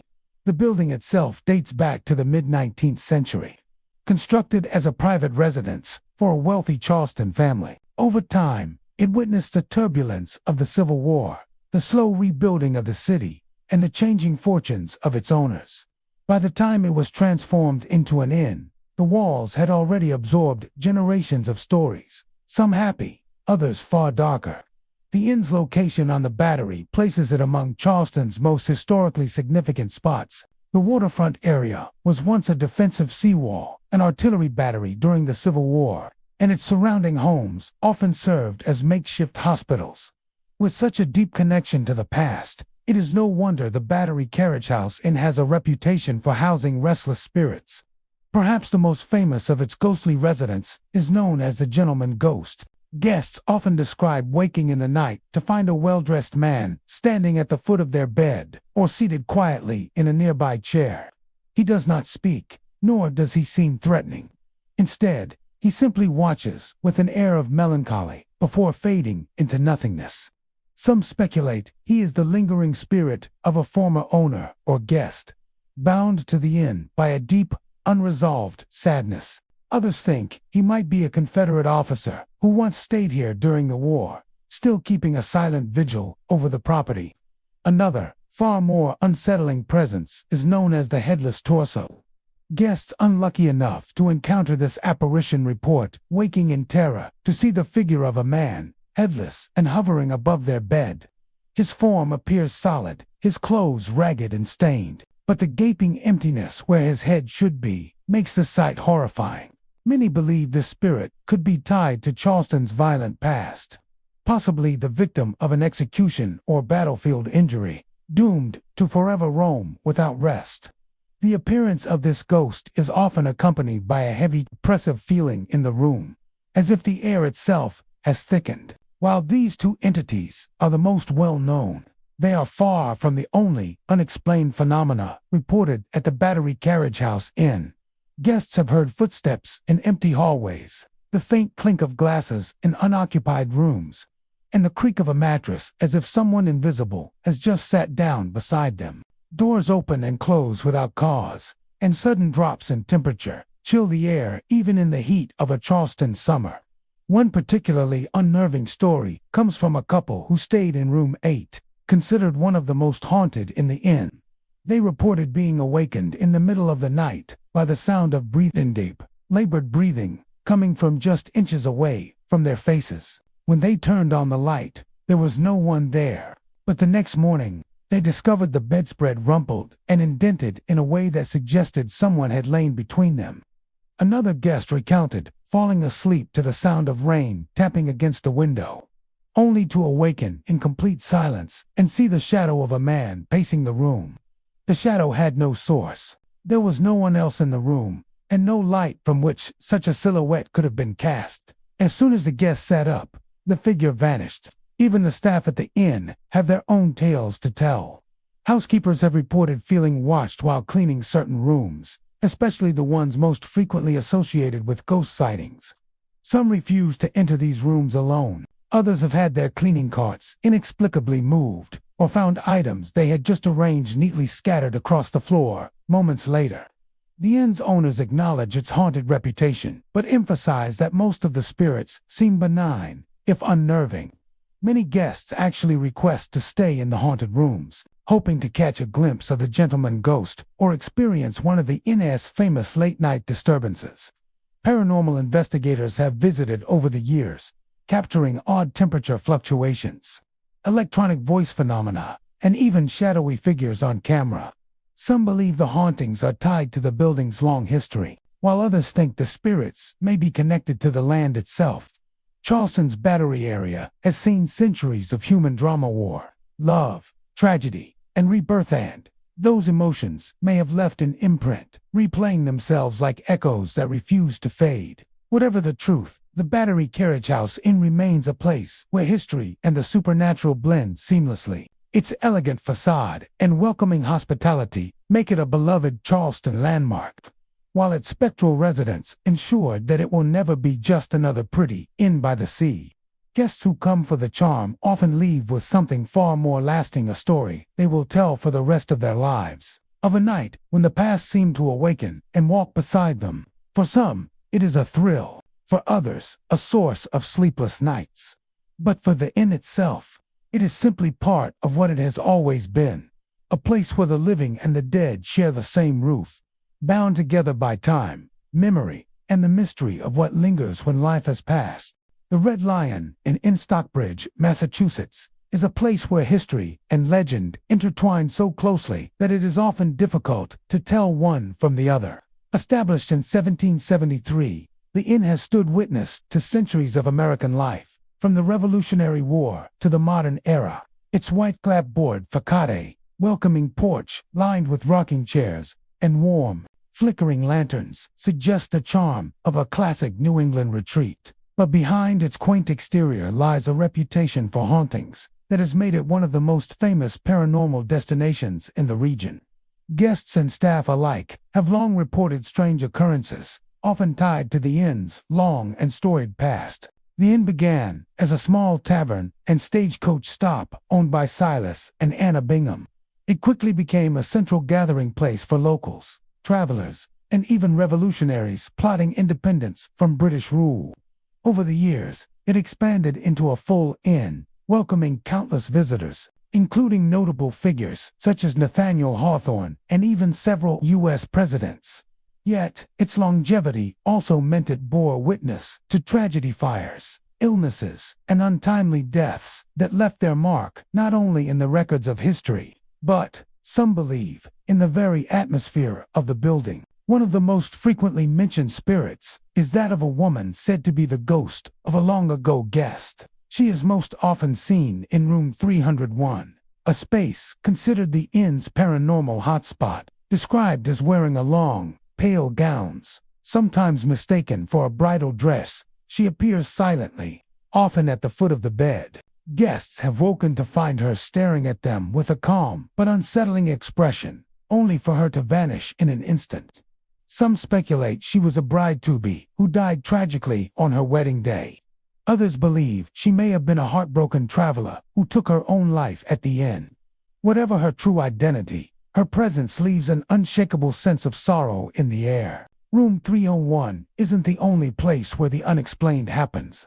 The fourth floor is said to be the territory of a ghostly child, whose laughter and hurried footsteps echo down the hallway at night. Guests have reported feeling a small hand tugging at their clothing or blankets. On more than one occasion, toys brought for visiting children have moved on their own, sliding across the floor as though guided by invisible fingers.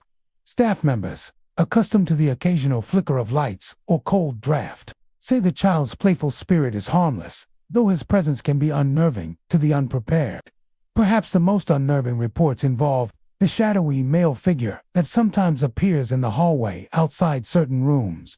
Witnesses describe him as tall, wearing a top hat, with his face obscured by darkness. He is seen most often just before midnight, standing perfectly still, as though watching. Some say he turns to look at them before disappearing into a wall or through a closed door.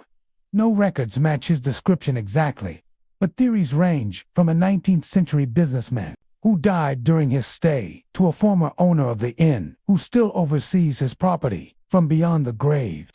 The Red Lion Inn's restaurant and common areas are no strangers to paranormal activity either. Guests dining in the main room have reported silverware clinking when no one is nearby, and glasses have been known to slide across tables as if nudged by an unseen hand. Late at night, after the dining area is closed, employees have heard the sound of chairs scraping across the wooden floor and muffled voices in conversation, as though the inn's earliest patrons have returned for a ghostly gathering. The building itself seems to hold on to energy. Some visitors describe feeling an almost magnetic pull as they walk through certain doorways, or a sensation of being followed when climbing the inn's creaking staircases. The old elevator, one of the oldest still in operation in the area, has been known to move between floors on its own, its doors sliding open to reveal an empty car waiting in silence. Even with its ghostly reputation, the Red Lion Inn has maintained its charm and continues to be a beloved destination for travelers. Many guests come specifically in hopes of encountering the supernatural, booking room 300 months in advance. Paranormal investigators have spent nights in the inn, using cameras, EVP recorders, and EMF meters to document strange lights, disembodied voices, and unexplained temperature changes. While skeptics argue that creaky floors, drafts, and the power of suggestion account for the activity, believers insist the inn spirits are real and that they are an essential part of its character. The inn's owners have embraced its haunted history without sensationalizing it, allowing guests to decide for themselves what to believe. Rocking chairs on the porch invite visitors to sit and watch the quiet streets of Stockbridge, much as guests have done for over 2 centuries. Inside, the antique-filled rooms and warm lighting create an atmosphere where the past feels close, as if the walls themselves remember every story ever told within them. Those who have experienced the paranormal here often describe the encounters not as terrifying, but as deeply memorable. The lady in white of room 301, the playful child, the shadowy man in the hallway, these are not simply ghost stories, but echoes of lives that once touched the inn and never entirely left. Whether the spirits are lingering out of love, sadness, or a sense of unfinished business, their presence ensures that the Red Lion Inn remains more than just a historic hotel. It is a living piece of New England's past, where history walks quietly alongside the present, and where every creak in the floorboards might just be a whisper from another time. Perched on the scenic shores of Lake George in Bolton Landing, New York, the Sagamore Resort stands as a majestic retreat, rich in history, elegance, and an undercurrent of mystery.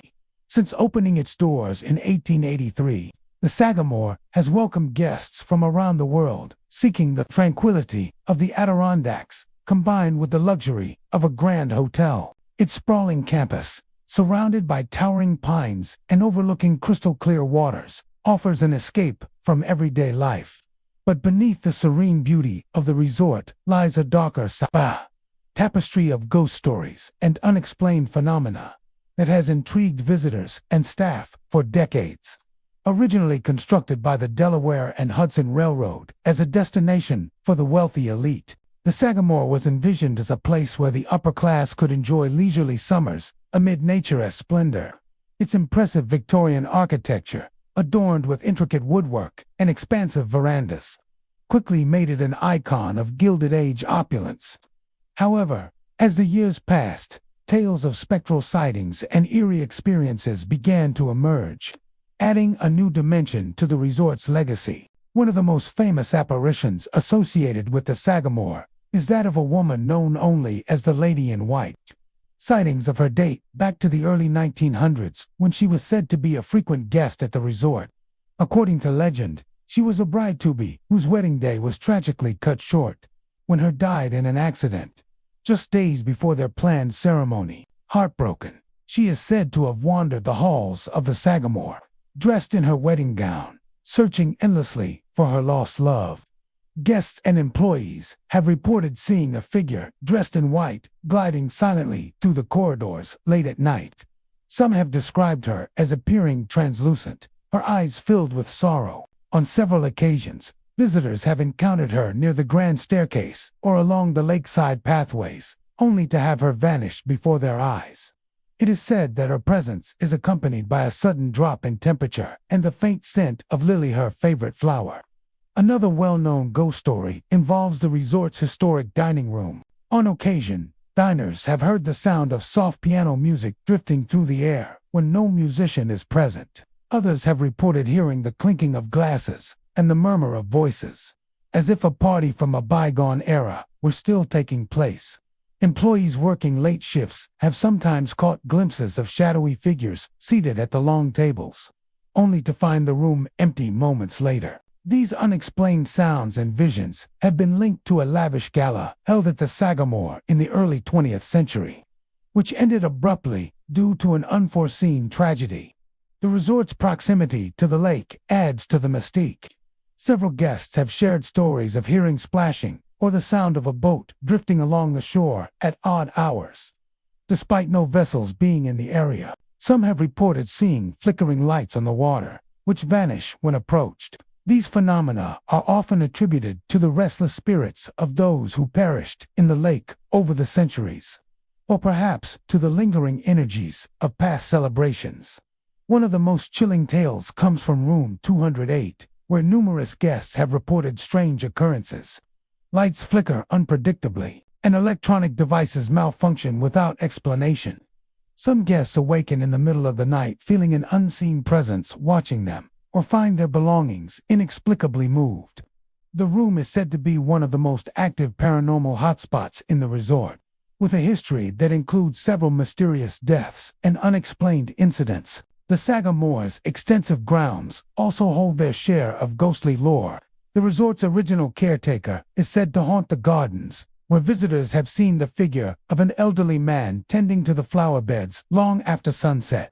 Gardeners have reported tools disappearing and reappearing, and footsteps echoing on empty paths.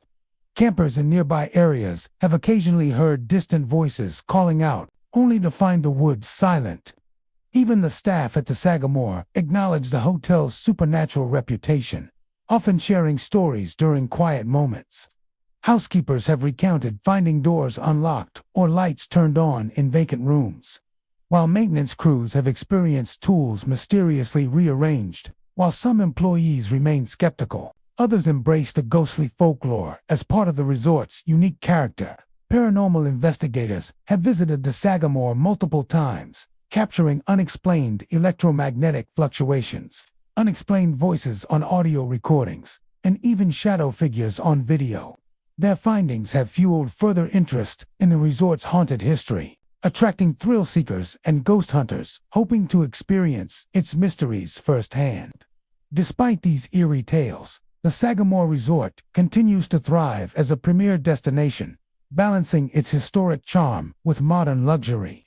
Guests come for the breathtaking views, recreational activities, and warm hospitality, but many leave with stories that extend beyond the physical. The blend of natural beauty and supernatural intrigue makes the Sagamore a truly unique place. Whether the spirits that haunt the Sagamore are the lingering echoes of love and loss, or merely the product of imagination and time, the stories have become an integral part of its identity.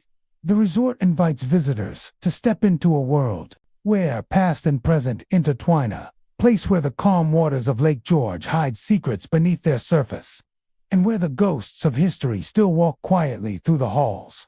For those who stay at the Sagamore, the experience is more than just a getaway. It's an encounter with the unknown, a chance to glimpse the unseen and feel the presence of stories that have waited patiently to be told. The lights may flicker, the music may play softly from nowhere, and the lady in white may appear, but these moments only add to the enduring magic of this Adirondack gem.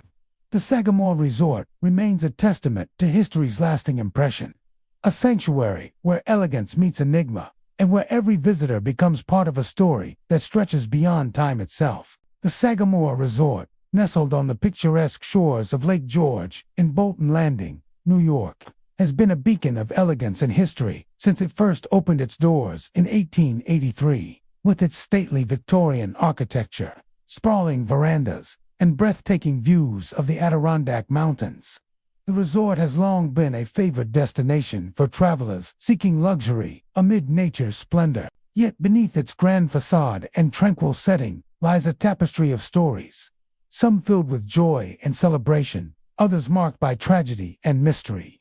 Over the years, the Sagamore has gained a reputation not only for its hospitality, but also for the eerie and unexplained occurrences that have fascinated guests and staff alike. The resort was originally built by the Delaware and Hudson Railroad to provide an exclusive getaway for wealthy city dwellers during the Gilded Age.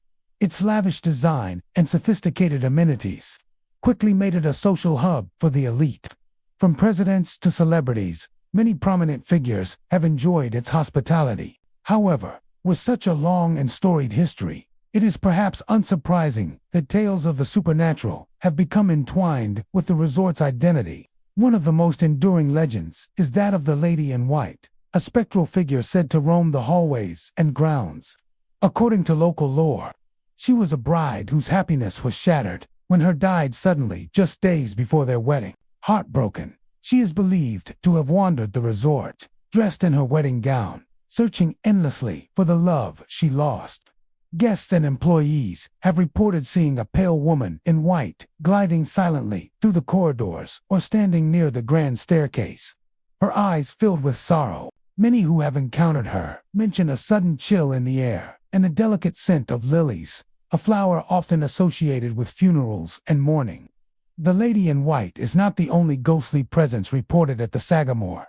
In the historic dining room, diners have occasionally heard faint piano music, even when no one is playing. There are also stories of the clinking of glasses and muffled conversations that seem to come from nowhere. Some employees working late have claimed to see shadowy figures seated at the grand tables, dressed in attire reminiscent of a century ago. These sounds and sights are often linked to a grand gala held at the resort in the early 1900s. A celebration that was abruptly interrupted by tragedy. The resort's proximity to Lake George adds another layer of intrigue.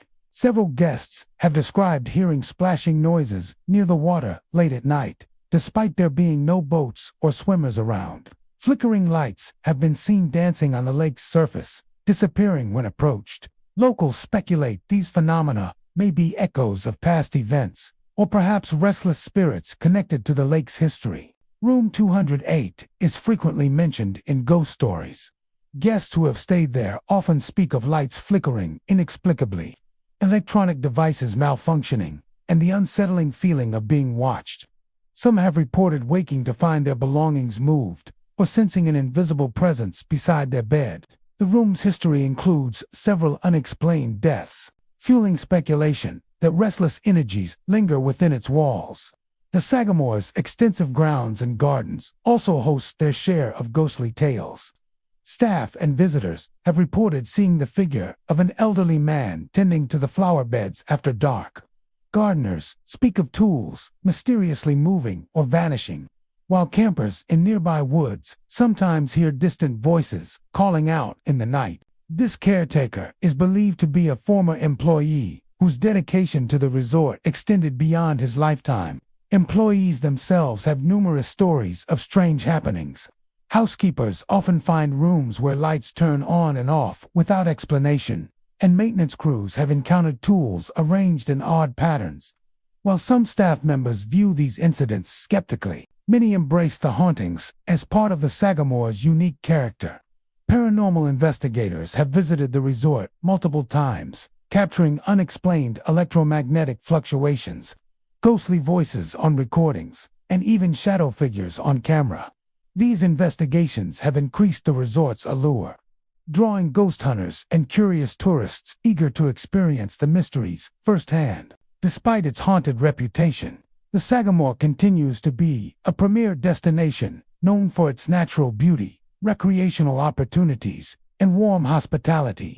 Guests arrive to hike the Adirondacks, sail on Lake George, or simply relax in luxurious surroundings. Yet many leave with stories that extend beyond the physical of cold spots, fleeting apparitions, or sounds that defy explanation. The legends of the Lady in White, the mysterious music, and the dedicated caretaker have become inseparable from the resort's identity. They invite guests to look beyond the surface and sense the echoes of a rich past that still lingers. Whether these hauntings are genuine manifestations of spirits or the products of imagination and time, they add a layer of enchantment to an already remarkable place. Spending a night at the Sagamore is more than just a getaway. It is a journey into a living story where history breathes through the walls and the past reaches across time. The flicker of a candle, the distant strains of a piano, or the soft glow of a white dress on a shadowed staircase are reminders that some stories never truly end. They wait quietly for new listeners to discover them. The Sagamore Resort stands as a testament to the grandeur of the Adirondacks and as a sanctuary where the living and the spectral coexist in harmony. Its blend of scenic beauty, historic elegance, and paranormal intrigue creates an experience that captivates the imagination and stirs the soul. Visitors come seeking rest, adventure, or romance, but many depart with a tale of something seen, heard, or felt, a glimpse into the unseen that becomes part of their personal legend. The Sagamore invites all who cross its threshold to embrace the mystery, listen closely to the whispers of the past, and wonder at the secrets that lie just beyond the edge of perception. So, which of these haunted hotels would you dare to spend the night in? Maybe you're thinking you'd be brave enough to walk those long, creaky hallways. Maybe you'd even try to book the most haunted room just to see what happens. But remember, ghosts don't perform on command. Sometimes, they don't want you to see them at all. Other times, they've been waiting for you. The thing about hotels is, you're a stranger there. You don't know who or what has stayed in that room before you. You don't know what stories seep into the walls or what shadows linger behind the curtains. All you can do is turn out the light and hope that when you open your eyes in the morning, you're still alone. Until next time, keep your lights low, your doors locked, and your curiosity alive, because the world is far stranger and far more haunted than you think.